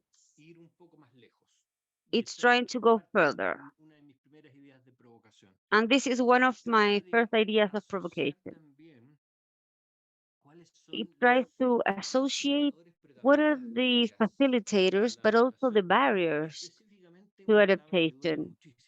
And specifically when where that it's very painful, where are the limits of adaptation? Where can we go really? Until where? Climate change, I would say, because of the trajectory that it has had so far, it's virtually impossible for it not to have residual impact. There's not one society or society in the future, unless there are some very huge differences in the last year. We need to admit that there's going to be some level of climate change, and the scientific society is proposing that in terms of climate change, limited to 1.5 degrees. The second idea that it's a contribution, he has a focus, an approach on the indigenous local knowledge. Also, actually, even a gender approach, not so developed as other chapters that had to do with human settlement. But in terms of the climate change, it introduces some position, or at least to have some to take some care in terms of who are the producers and who are sustaining the agriculture that in many times are women. But there's also an approach in local knowledge and the indigenous knowledge. Finally, this was also a mandate to connect all the evidence and especially the solutions with the sustainable development goals. And of course, some changes that you can see here in green,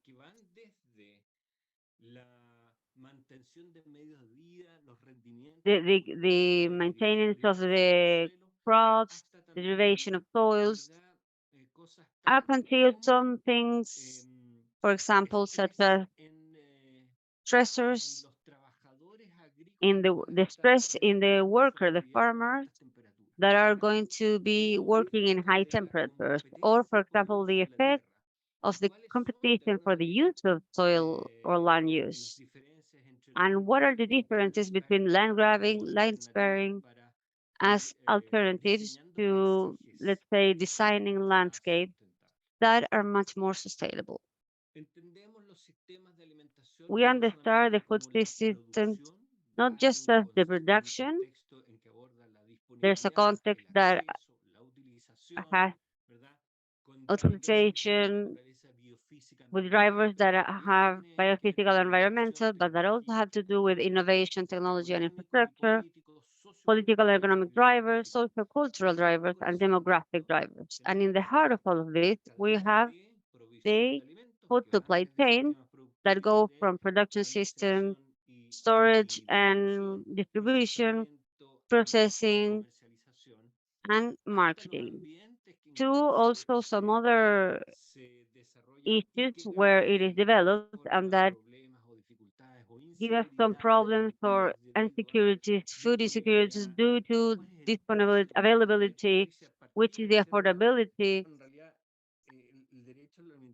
We started saying the food right is compromised because it's subject to markets that operate, and Nicholas also said something about this, which on which are the kinds of regulations.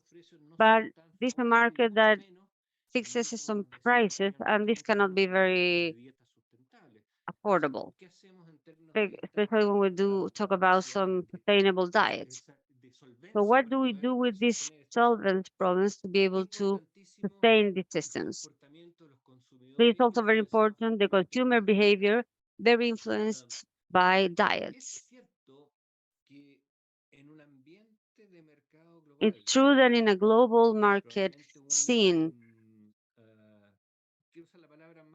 with I'm trying to use the word propaganda, but in a very generic way. This is strong marketing. A lot of the decision making are influenced by them, but we cannot forget that they are actually made in the decision making is by individual. It is an individual process. what we can generate in a democratic path, it has to do with a wider range to be able to make these decisions. And never forget the power of this decision making to be able to change the food system. So I would like to talk very fastly about this. What does normally a report of IPCC do? It looks trends, projections about production, and we also know that at least some of the most important crops that are the pillars of feeding, we have a stress condition that is very relevant, which has to do with the climate change, for example, heat waves and water availability, but also has to do with other agents, like, for example, the deterioration of the land. And for example, the problem of phosphorus is going to be huge because it's not renewable. So the precaution that we need to have with it is very important. And other issues, for example, as soil. You can see the map in different colors, the level of stress that this may have, the soybean production, wheat production, also in rice, corn, and other kind of very important crops. A second thing we're learning in terms of climate change scenario, identified here RCP 24, 45, or 85. For example, a climate change limited or a very severe, that's what this means. There's generally a deterioration in some of them, at least. In the colder regions, for example, or more humid, you can see small increases in their production potential because the higher limitations in low temperatures, the high water is not so important. In some regions, in Chile, in Brazil, that are limited by water, that have proximity to high temperatures, these stress conditions will mean a deterioration in the yield that can get to even 40%. That's very important. When we talk about 10, 15, 20% of deterioration on the yield, two things happen. The first thing is that a simple arithmetic tells us that what we are capable to produce cannot reach now 8,000 or 10,000 billion people. The important thing is the 10 or 15% of productivity. There is a profit margin where they produce it. What I'm talking about, the wheat producer doesn't take all the money to the total amount of its production.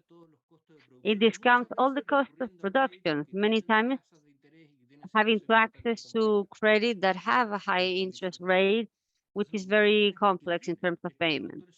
So the margins, if this persists, then the whole production system is unsustainable. So in that 16%, there's a tipping point where we can say this producer may need to leave the market, cannot offer it anymore, and we will have a deterioration of 16%, for example. So now it's not so attractive. So let's remember that. Some other ideas for you to have in mind. This is a paper that we published with a lot of these collaborators. There's other systems, for example, of critical to a more intensive agriculture, for example, a sector with high income that may have some social and technological profiles, but also they are a base of a very diverse feeding.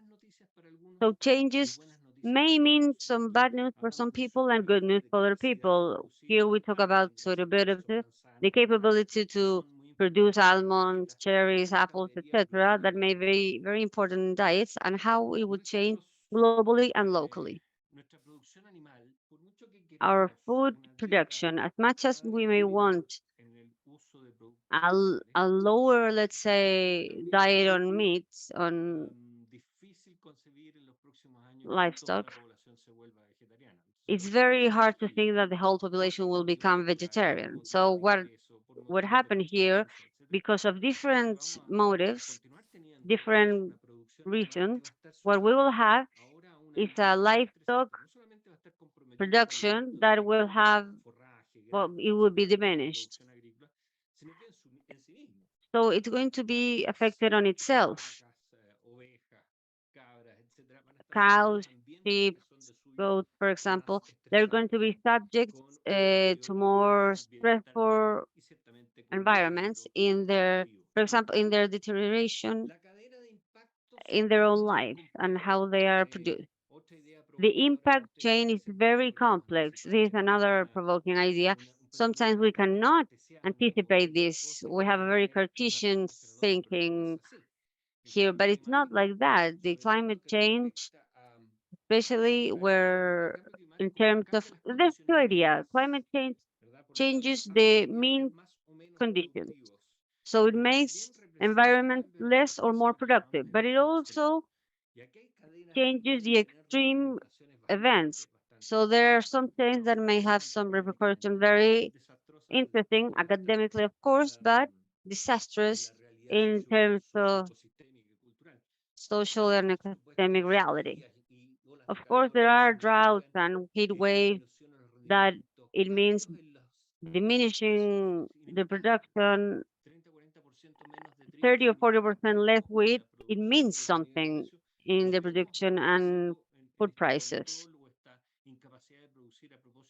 We see it in this incapacity, for example, to produce with this issue of the war in Ukraine. That's inevitable. So in terms of availability and monetary access, it can generate malnutrition, impacts in the life quality, the apparition of infectious diseases because of malnutrition again, to diminish the labor capacity, also the income in households, and also to have repercussion, not because of the availability, but the access to food in terms of money.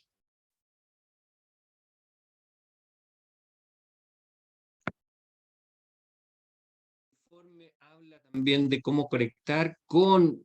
report also talks about how to talk about sustainable development.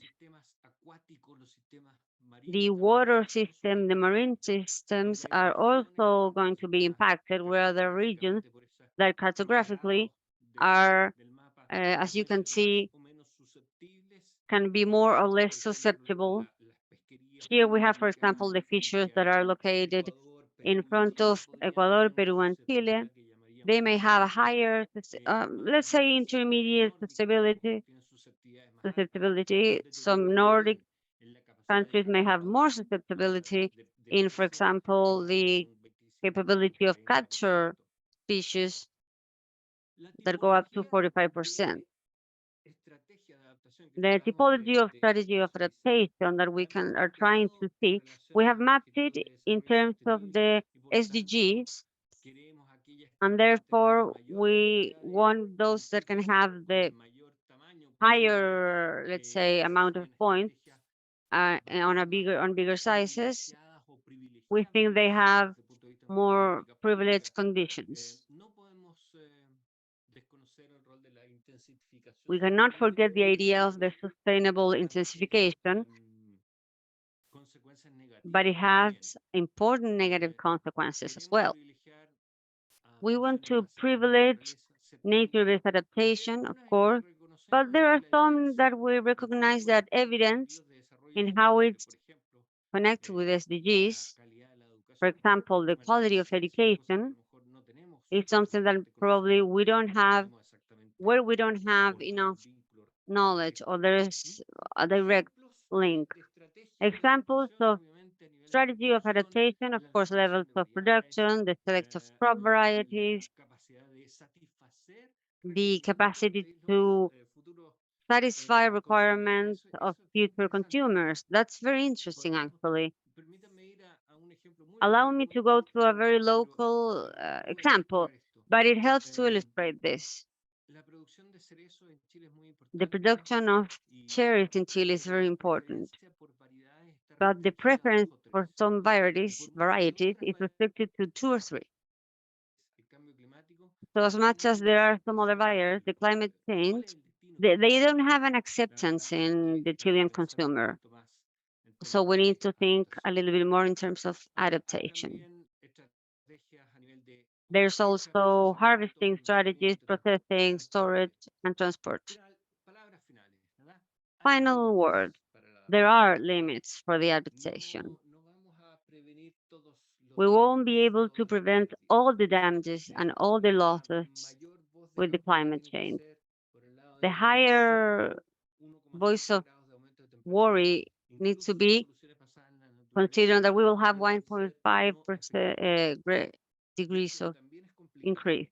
And that's also a very complicated agroecology in some way, a reconceptualization or conceptualization of the natural resources. But we may need to go above 1.5 degrees, some complementary strategies that have to do with supplies, infrastructure much stronger, much closer to an stronger agriculture that we know. I would like to close this by saying with my provoking idea, but you need to compromise of not hitting me, okay? No punching me.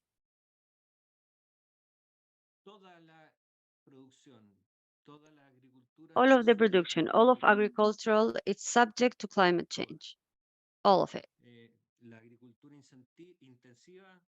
The intensified agricultural or the intensive production system may have some problem, it not may be sustainable, but we cannot forget that the alternative paths that we are thinking about are also subject to climate change. We'll also have yield shortage. So let's put this in an idea of numbers. And this example is just to start the conversation, just for that. It's very local. The best soil of Chile, the best land of Chile in terms of nitrogen is able to provide 60% of nitrogen a year. That has been a very stabilized idea. I'm not talking about transforming the forest. I'm talking about an idea that's been very permanent through the year. We're thinking about the south with a lot of precipitations, 60 kilos. If I go to 0 external input, if I use no fertilizer, it could be organic fertilizer, but imagining 0 fertilizer, nor synthetic or organic, those 60 kilos can produce 5,000 kilos of wheat. That only happens, nothing else happens. Nowadays, the region has an average of 6,500. So to go to 5,000, considering that every soils are perfect, we already know that there's a loss of 1,500 kilos. And if, besides that, this is subject to the loss, for example, 10, 20, or 30% of production in terms of climate change, we are looking at a gap of 2,500 or 3,000 kilos difference. So that's the nature of the challenge.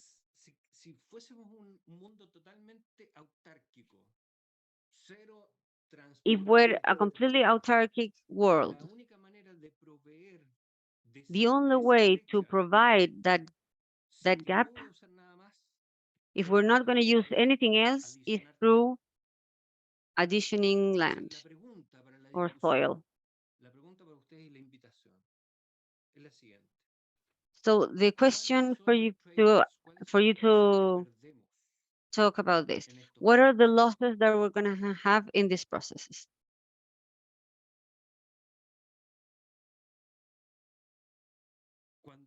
abrazamos y somos muy positivas que deben.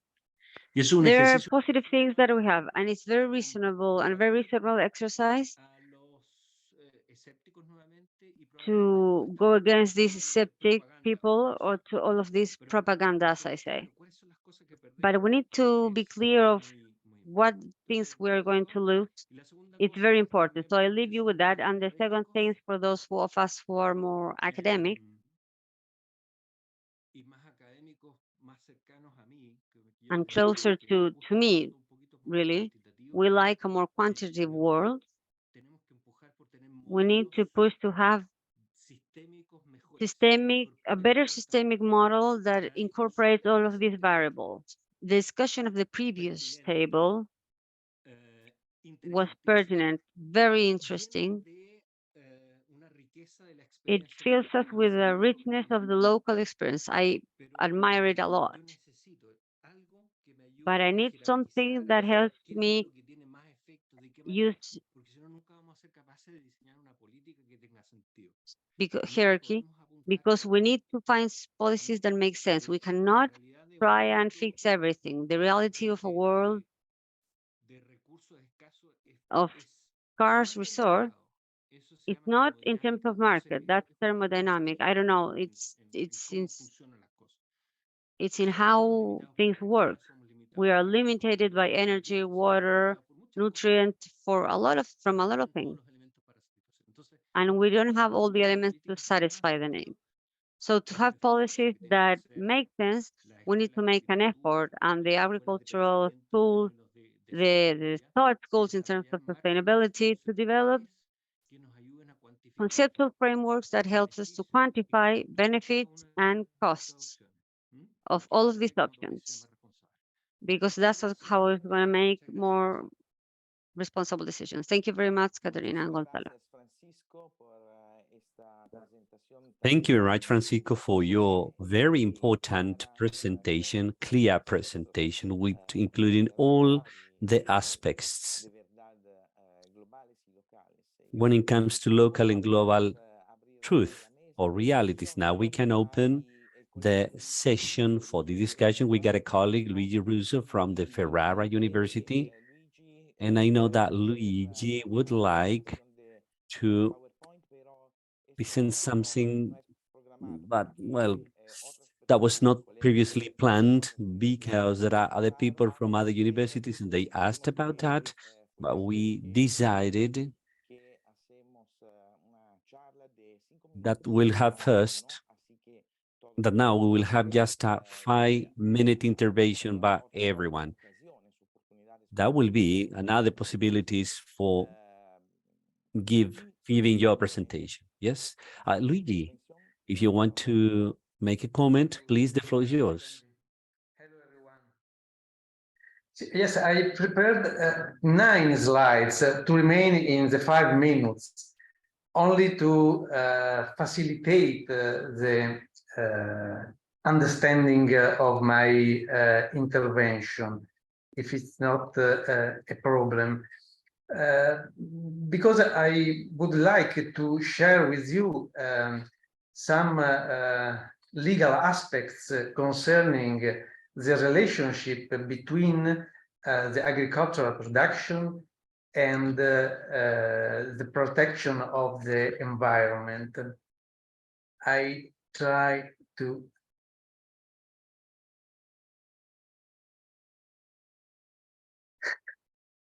Janji, I will remain in 5 minutes. Don't worry. Are you seeing the... Bueno. Thank you. So I would like to talk with you about the European Union and the Italian law. And why? Because the European Union, as we know, is one of the big players on the agricultural market. And Italy, because it's my country, and I think it could be interesting to have a very short up-to-date of what is going on in our country. And one warning, you don't find here any mention of international law. because in my opinion, international law is not a law. It's a sort of a suggestion that a written text has been made for the states. So international law is not a binding law. What is going on at the European level? As perhaps you know, the new commission that was appointed in 2019 has delivered this strategy called the European Green Deal. It has a very ambitious goal to achieve. First of all, to have a Europe climate neutral by 2050. It's a very ambitious goal.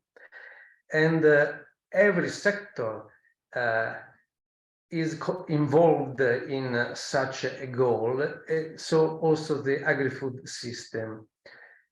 For the agri-food system, we have two strategies delivered by the EU Commission since May 2020. The first one, from producer to consumer, usually called from farm to fork.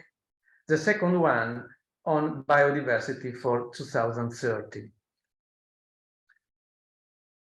And these two strategies want to achieve very relevant goals by 2030. The main are in the slide. For example, the increasing of all protected areas to reach an extension of them up to 30% of the land area and 30% of the marine area, of which at least 1/3 should be subject to strict protection. Strict protection, it means every production activity is not allowed, neither agricultural activity. The aim is the biodiversity protection. The second issue linked to the biodiversity protection is that by 2030, at least 10% of all European agricultural lands have to be devoted to landscape features with high diversity. And another time, it means that in these lands will not be permitted a production activity. Still, we have the reduction of as much as 50% in the use of chemical pesticides for 2030 is a very ambitious goal. At least 25% of all the European agricultural land will be devoted to organic farming, so a kind of farming that is which less impact to the environment, and has been programmed a reduction of the use of fertilizers by at least 20% from today's level. I think these goals have some shortcomings. First of all these targets have to be achieved by 2030, and I think is substantially impossible. We have only 7 years to achieve such relevant goals. The second, these strategies are delivered with a lack of a prior impact assessment. So it's not possible to expect which outputs the achievement of these goals will be. For example, the Joint Research Center, a center of research inside the European Union, carried out impact assessment ex post, and it follows that it is likely to have a reduction in the productive capacity of European agriculture as a consequence of the achievement of the farm to fork strategy, a reduction of farmers' incomes, an increase in imports of agri-food products from third countries, an increase in prices. There will be a reduction in greenhouse gases in Europe, but it will be compensated by an increase of greenhouse gases emissions outside Europe. Another issue is that the achievement of the goals of the Green Deal will impact of the food global security. Unfortunately, we have had the COVID, we have had the war in Ukraine. Every year we have adverse climatic events that can create problems for the global food security. And the European Parliament, just in March 2022, few days after the invasion of the Ukraine, highlighted the need for an urgent EU action plan to ensure food security.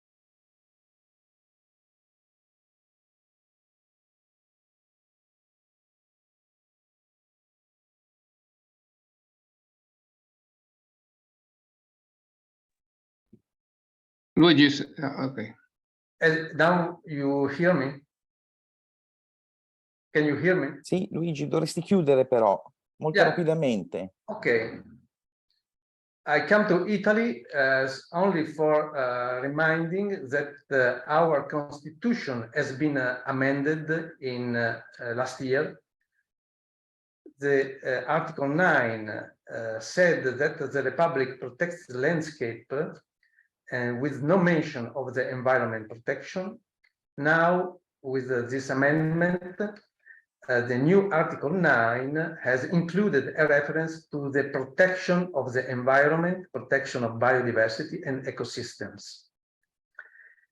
And the last, perhaps you have heard about a government proposal of a national law banning the synthetic meat, but I would like to say that this proposal of law is useless, because every novel food, as the synthetic meat, needs to be authorized at EU level to be put in the market.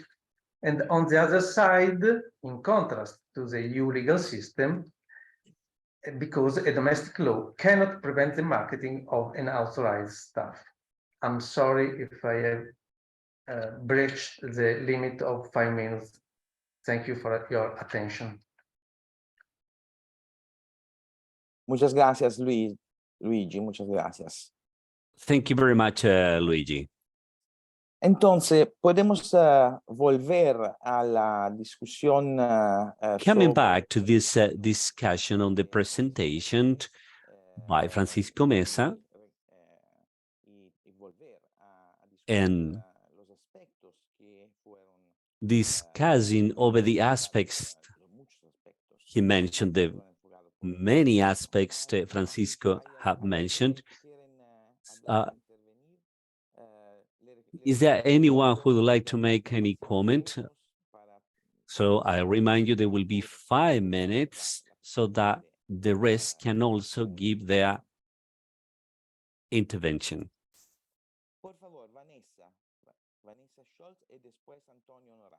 Please, Vanessa and then Antonio. Muchas gracias. Thank you very much. I would like to refer to something I consider important for mitigation. Mitigation actions, they need to go through the gender inequality fight. We need to think of that process. Strengthening actions of the rural women play a strategic role, and their role, the strategic role they have in the change of the agri-food system. Somehow they are being the most affected due to poverty, due to climate change, and it is them, women, who in many opportunities are acting or are doing something in that realm of mitigation, many opportunities that work in the productive fields around their homes. In many cases, this work is not recognized, is invisible when it comes to the access of public policy, income public policies, and it's an important role when we think of the preservation, when we think of agroecological practices in the system. In many opportunities, there are some steps regarding animals, production, medicine, herbs, condiments, and several types of elements. Then I believe there is a point here when we talked about seeds preservation or seeds guards. In Brazil, there was a women movement towards ecology, and they developed an instrument for different types of production.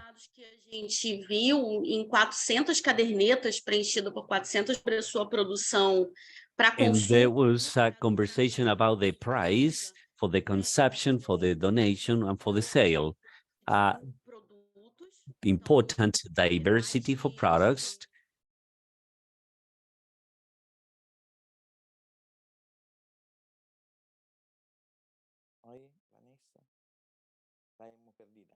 I guess she's going through technical problems. Oh, she's back. And what has captured my attention is that some food identified in those fields are food under risk to be extinct.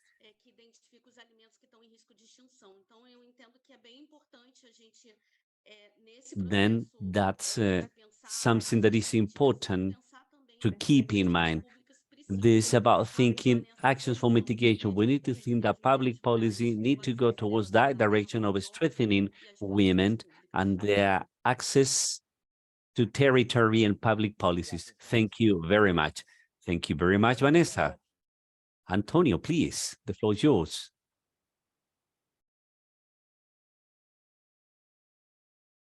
Antonio, ¿nos escucha? Sí. ¿Me escucha ahora? Sí. Can you hear me? Can you hear me? I just wanted to comment very briefly. A brief part of what Francisco comment. We know about his work and we have commented on that in other places. The IPCC contribution is one of the movements the peasant movement consider seriously, but that's not only implied that they will comply with everything that's proposed. Just one element that upset us, make us upset, is the idea of the productive capacity. The figures, the numbers in that are the numbers of the current production system. We have created the climate crisis. They are responsible for a share, for a part of the climate crisis. This is why I'm just looking at the vegetal variety in the agro industry. They live in a, I would say, artificial land, so to speak. In Italy, we are irrigating wheat. We all know that wheat comes from Ethiopia and Anatolia. White olive trees, why do we irrigate vineyards? If we have 600 cows in a stable, that model cannot be sustainable. And this is why there is a reduction on the productive process. We need to explore alternative or models different from that. They are complex, difficult, that in essence have a strong social weight without the need to look at other elements that are much more complicated. Let me just mention one. The list that's being proposed and the one that the European Union retook in an unfortunate manner because it's more reductive, there is the creation of genetic resources, varieties improvement. What do we mean by that? We are talking about ethical norms, a dynamic management of biodiversity in the field, because it does not come through the mind of the laboratory. It is something that occurs day by day in the field. There are mistakes, well, they can be addressed. Can we use the scientific knowledge? Yes, because peasants know that, and the North peasants know even less from other peasants' knowledge. Then the focus, the approach as it is, said that needs to be changed. Managing that for the variety creation should be a dynamic system. For retaining that variety in the field, that wouldn't be the old variety, and that's not the traditional food with the old wheat, which is not wheat, let me say, because when we have a new variety from a germplasm bank and it's in the cultivation, then it's no longer old. It continues to be in the current world. Then what we propose, or what is proposed, and I fully agree with that, we need to quantify benefits and expenses for the solutions. This is the way we, as peasant organizations, we take seriously. Antonio. Thank you very much, Antonio. Yes, that was very good. You maintained 5 minutes. Now we have Leonardo Silvestri. I cannot say the second part of the name, I'm sorry.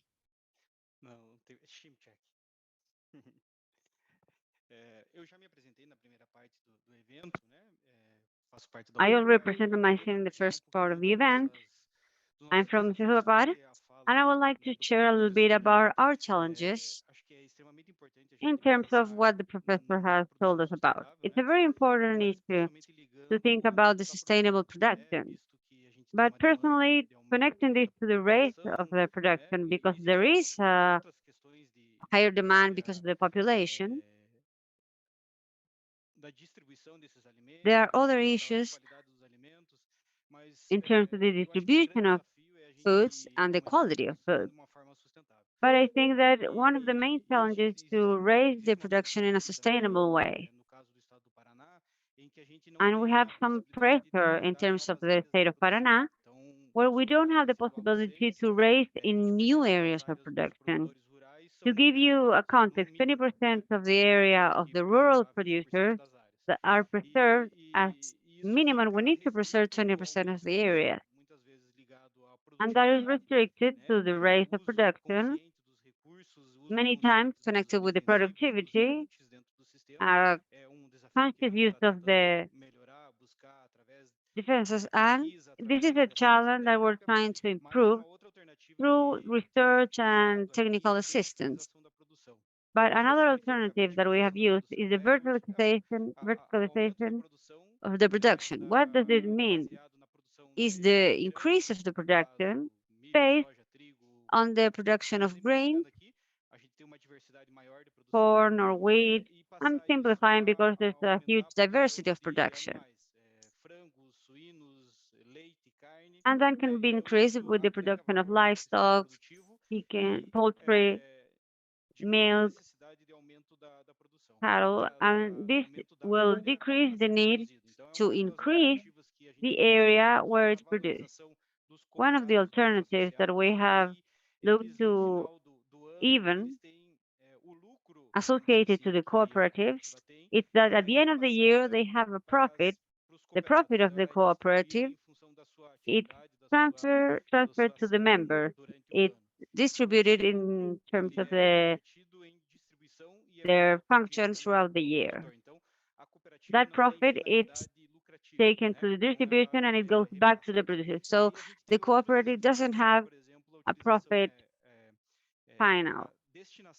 There are some other challenges in terms of the use and the destiny of the waste. For example, in the bovine, in the pig production, to give a more smart treatment to those wastes. for example, through the production of methane to produce energy, or the use within the vehicles to have a with an objective of vehicles that were assets and went to be passive, to use these waste that are left to nurture the land. So we have worked out as a circular economy. But when we think about it in that way, we have some new challenges, for example, the logistics, how to remove those waste from a rural place and to take it to the biodigester and from the biodigester to the property. It's complex. One of the initiatives of circular thoughts is this that we have in here, but when we take it to a more global or regional level, another challenges come up that can be very problematic, and it makes the projects harder. Of course, as I said, there are another initiatives with the circular economy, but when we take this to the everyday practice, we may have other problems come up, and the possibility of the project of the or the global thought, it makes it more difficult. So that's what I wanted to place here and put in the conversation. So it may be harder to put a circular economy and to use efficiency in the resources. But sometimes we try to manage this with the logistics, and it takes time for things to advance.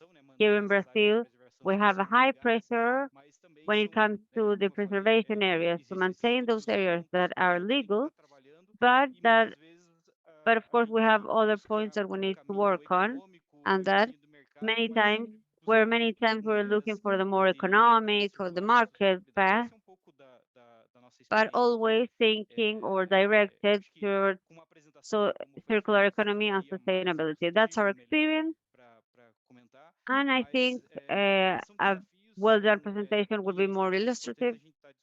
But I would like to comment comment our challenges, that it's important to discuss them in a global and general way in terms of food systems and of valorization, because we have a very big cultural diversity. There's a lot of regions with different culture,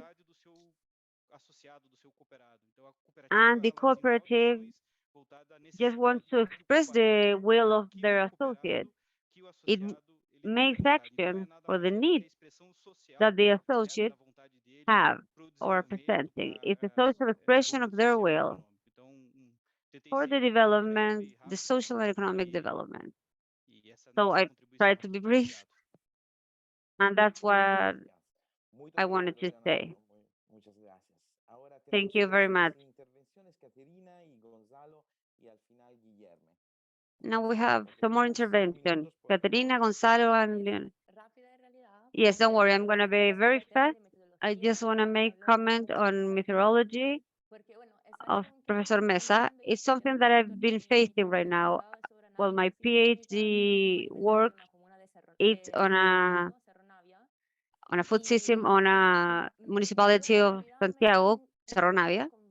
And I have found that there's a lot of research of different methodologies from systemic analysis, but the main difficulty is that all of these studies, research, are shown as universal, that it can be applied everywhere, that there's no problem. But truly, I think that the biggest challenge is to be able to cross and understand the peculiarity of one system within one analysis methodology that may be replicated or not. I'm not sure if this idea of replicability and universality can really be applied in the analysis of something that it's so complex and that it has so much specificity in one territory. So what I'm trying to do is to ask a question and talk to you about a question I have in my head. I think the complex, the territorial, and the local is not the same as what's universally done. So that's what I wanted to point out. Thank you very much, Catherine. Can I come? comment very briefly on something that Catherine was saying?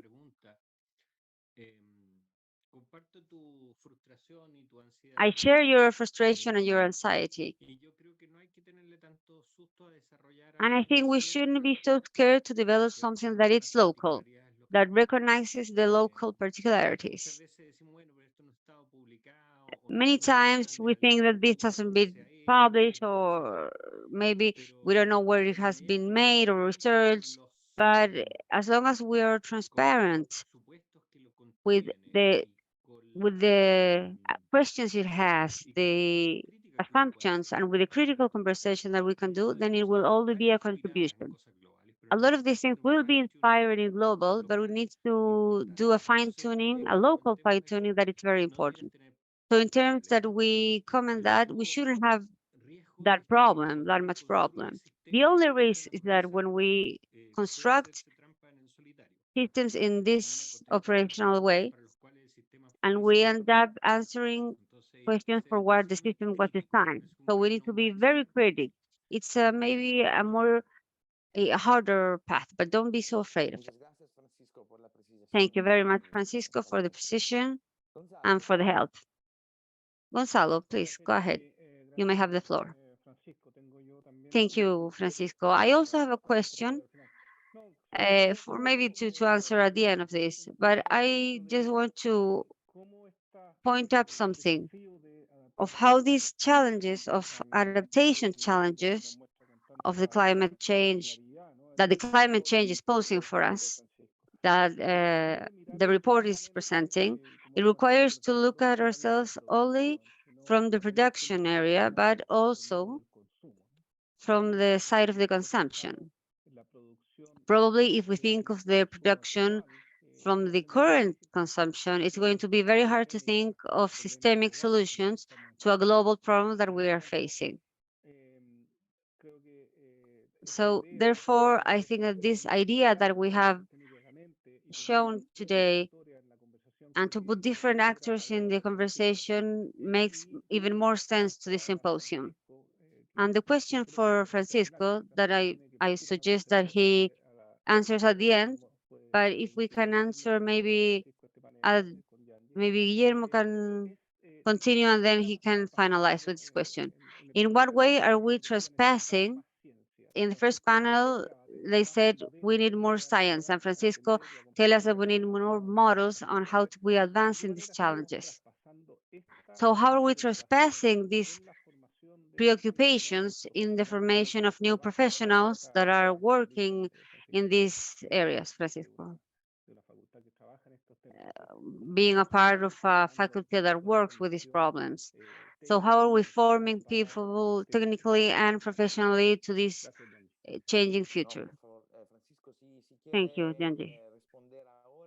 Francisco, if you want to answer right now, you can do it. And we leave the last intervention to the end, just as you wish. With the permission of Guillermo, yes? Gonzalo, that's a good question.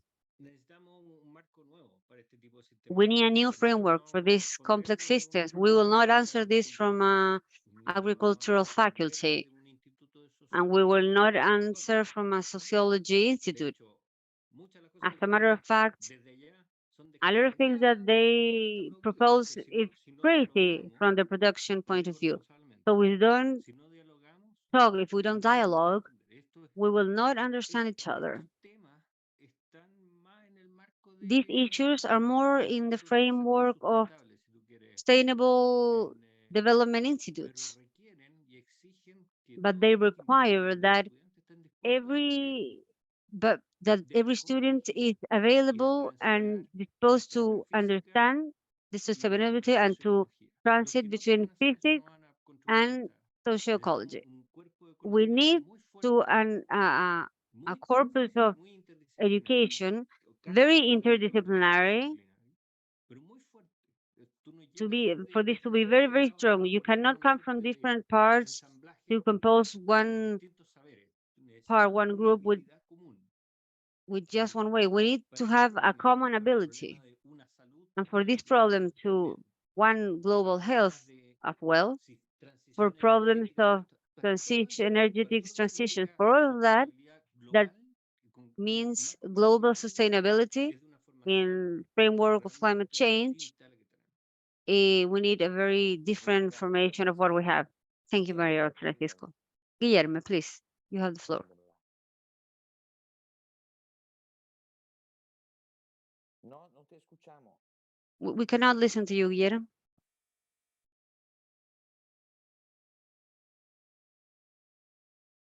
No. No, we can still not hear you.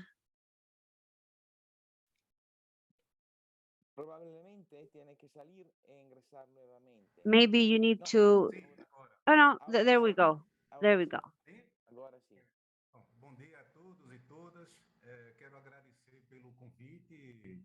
Good morning, everybody. I want to thank for this invitation and congratulate the organization of this event. I participated on the first table live, and it was very important discussions there were held. I'm an agronomic engineer, agronomist engineer. I talk from Brazil, from the Universidad from Pernambuco.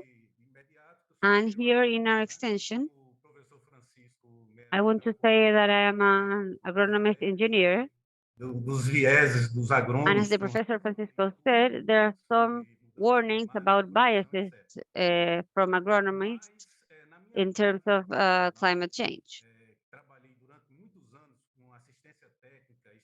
I have worked many years with technical assistance and the agriculturists. You must know that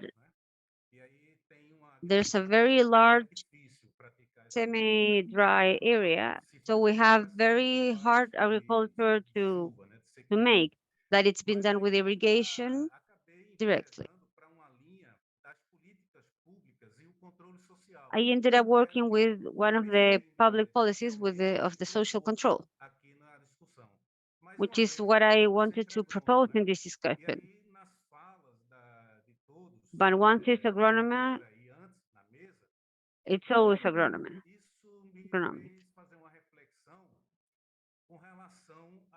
So this made me reflect in terms of what the professor talked about. One time I saw a person making and talking about climate change, and to think that it shouldn't be so fatalist. It went from a perspective of caught up our attention and to make an important reflection, a conscious reflection toward climate change. And there they indicate a very important point. We need to be critical in terms of what to propose, and I think that's something that we should deepen on, for an aspect that we need to put attention on. Actually, if you want a democratic society, if we want to transform and to get to sustainable agriculture models, we need to think with and deepen a reflection more conscious, using the term that was used in the previous table. And we need to find some ways to be involved and to involve the public organically. That they are subjects of their process, that are the agriculturists and the communities, whether they are indigenous or any other. Because I have witnessed that discussion on climate change has been very far from reality in many communities. Besides, we still have some people that are negationists and don't admit that it's a process that it's being held already, it's happening. So in some institutions that have a role in formation, we need to find a way to take those people to reflection, give them the opportunity to reflect on this, because as the Professor Francisco said, He showed us that there is no one way or simple solution. There are many solutions.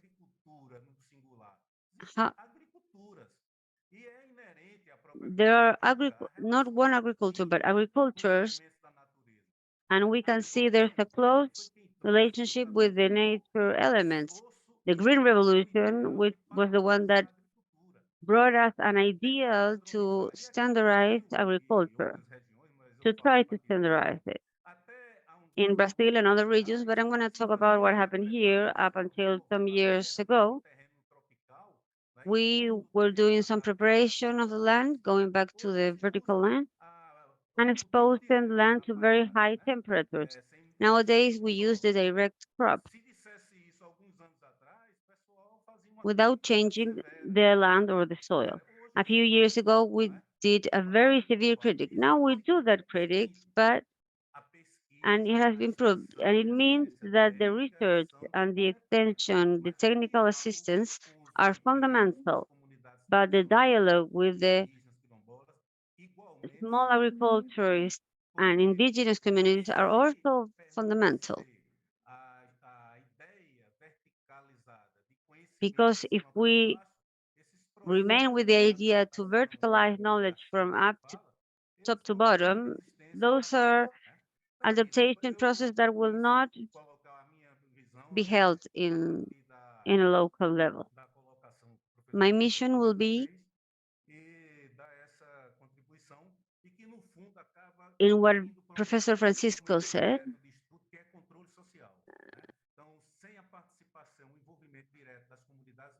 that it has to do with a more social control.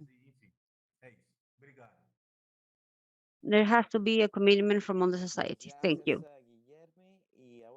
Thank you very much, Guillermo. And now we have one last small intervention by Jimena Kovacevic, and then we'll have the answer by Francisco in case he wants to answer, and then we'll return to Gonzalo for the concluding remarks. Jimena, well, I was in the first round. I'm representing FAO Chile today. And, well, a very brief intervention, and now we're running out of time. Maybe from public policy, I believe there are like three big or important challenges.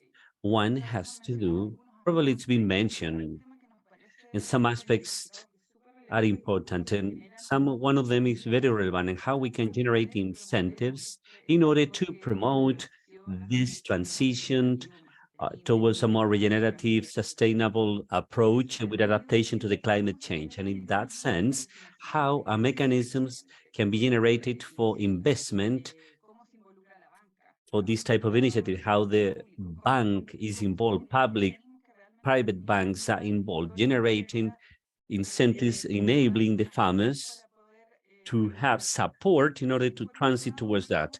And on the other hand, how promotion instrument in the Ministry of Agriculture encouraging or supporting the peasant agriculture so that there is an interest, there is an advancement for these countries transiting to more sustainable countries, but there's a lot to do yet. Then the promotion, productive promotion, incentives, in this case, from the Agriculture Ministry, can incorporate and encourage and motivate this type of transition.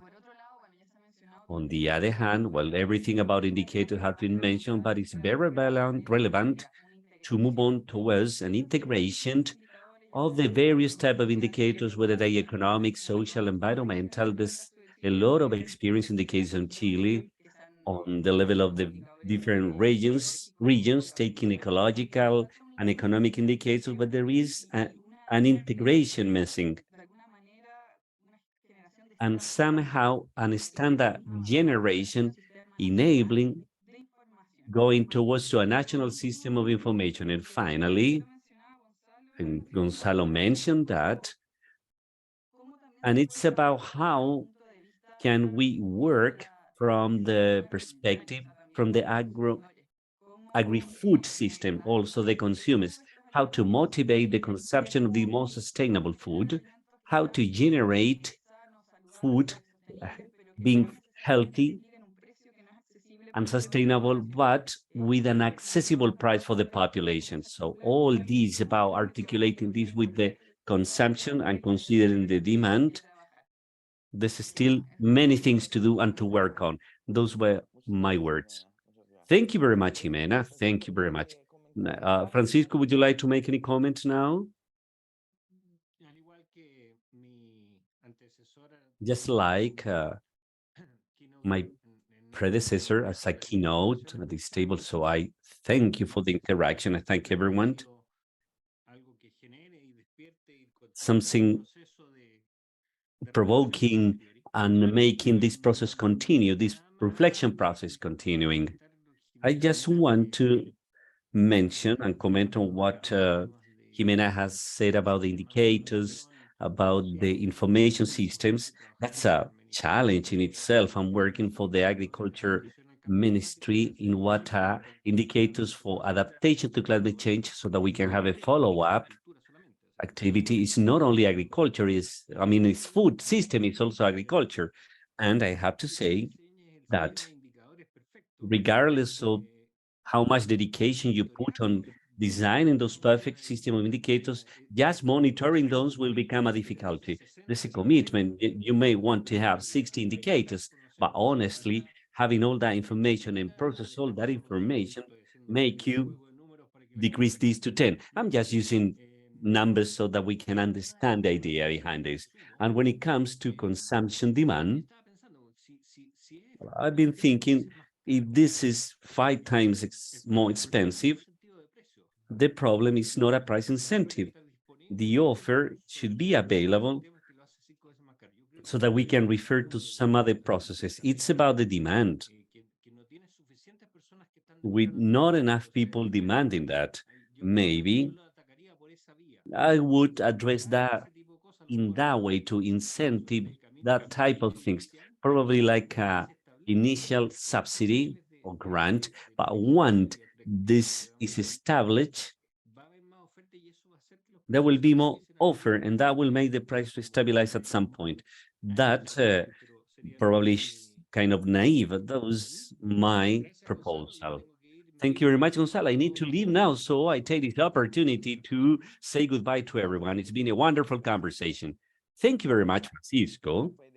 Now, we can conclude by making a brief comment about something I consider a theoretical matter, an important one. When we talk about transition, ecological transition, we are understanding something very pragmatic and practical, very realistic. But it continues to be on the same area, on the same route, on the same pathway.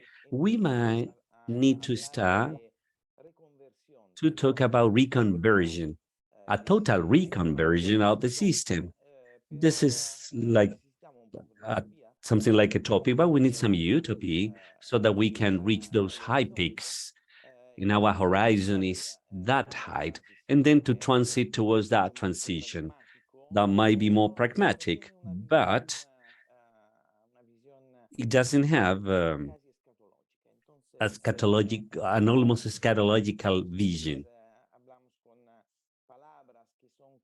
So we sometimes use words that are sort of consumed, something we don't take into consideration when it comes to the need for a change, a real change. Then I'm concluding here. Thank you very much. Thank you to everyone. And I'm going to offer the floor to Gonzalo by thanking, Gonzalo and all the team to make this possible, this symposium possible. Thank you very much, Francisco, Gianfranco, on to motivate the discussion and generate more input, more supply for this reflection, what's local, what's global, and we hope to be a systemic, to have a systemic discussion. And that's part of the challenge we have included in this symposium. We're kind of delayed, but I would like to ask you 3 more minutes of patience because we got a closing and to offer Paola Spinozzi the possibility, well, she's the co-founder of the Roads Towards Sustainability and is the director and founder of the PhD degree in environmental sustainability and well-being at the Ferraro University, so she can give us her concluding remarks. Professora Paola Spinozzi, the floor is yours, please. I think you can hear me now, right? Yes. Good. So I won't be long. I think that maybe we will say more tomorrow. For me, it's been very important today, even if I could join only a little bit later. It's been very important to be back. I think that the best thing is that Roots is back. It's been away for a few years. It was 2018 when we organized the annual symposium of the Roots Towards Sustainability network in at Villarica, and we were all a little bit younger. Maybe we were all a little bit happier. I don't know. So maybe yes, because it was before the pandemic. But I remember that conference as a splendid conference. First of all, because it was particularly international. We had guests from literally all over the world. Second, because Gonzalo was an exquisite host, as he always is. And third, because the topic was very similar, I have to say. The topic was quite similar to the one that we are discussing over these days. My recollection goes back to 2018, December to 2018. And then, as Giangi said in one of his latest emails, Roots has gone to sleep. After all good things come to an end. But do they? They go to sleep, but then they can also come back. They come back in different shapes and forms. And I think that Roots now is coming back, is being born again, similar, but also different. So I have enjoyed listening to all the contributions. I have to say, maybe that is a little bit my bias. So I don't know how this comment of mine will land. I'm sure that some of you will disagree completely, but still I want to say it because I think it's a matter of intellectual honesty. I have noticed that there is a high concentration of agronomists or scholars with a background in agronomy or agriculture, or what you define as desarrollo local. And all these, in fact, have got to do with Gonzalo himself. Gonzalo is a world representative of all these areas. So I've seen that this has been the core of this first day. And maybe we could diversify a little bit more. I think that for a first meeting, for a first conference, it's very good. But I also feel that we need to fill the gaps of other sectors and other disciplines. Some of you know that already because I wrote it, so it's not new for some of us. It's not at all new. I think that we really need to also involve ecological scientists. I mean, scientists in the life sciences. I think we need to involve environmental chemists. I think we need to involve more lawyers. I think we need to involve humanities people. So today has been a little bit dense in terms of certain areas, which is all good. I just hope and also confide that for the conference, we will be able to broaden the scope of our the scope of our topics and of our approaches, above all, topics and approaches. As I said, I may be biased because coordinating a PhD program in environmental sustainability and well-being, I've come to learn and I've come to understand that it is really fundamental to bring together as many perspectives, as many methodologies as possible. And this is what, of course, I also wish for us. It's all for today. Thank you. Muchas gracias, Paola. Thank you very much, Paola. También introducido, Paola has also introduced what's tomorrow, probably what we will have tomorrow. It will be a broad conversation on the topics of changes, continuity, and transformation in culture, in the food culture, regarding the connections, incorporating different perspectives and broaden different points of view, and that will be part of our conversation, tomorrow's conversation.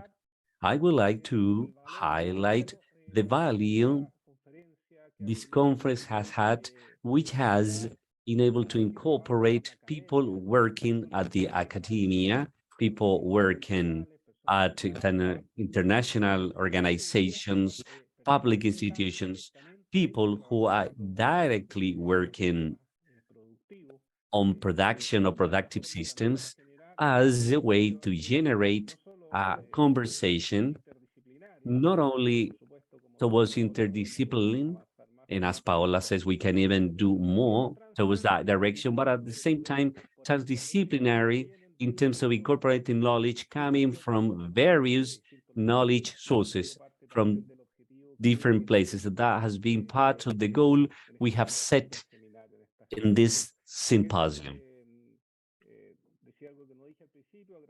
And as I said at the beginning, I would like to thank you because this symposium has been supported by the Vice Rectory of Research from the Pontifical Catholic University of Chile through its bid to calls in scientific gatherings, international one that has allowed us to have simultaneous interpretation with different languages working simultaneously. And also you are kindly invited for tomorrow with the same link at 9 a.m. Chile's time, 2 p.m. Europe's time, in Italy, 1 p.m.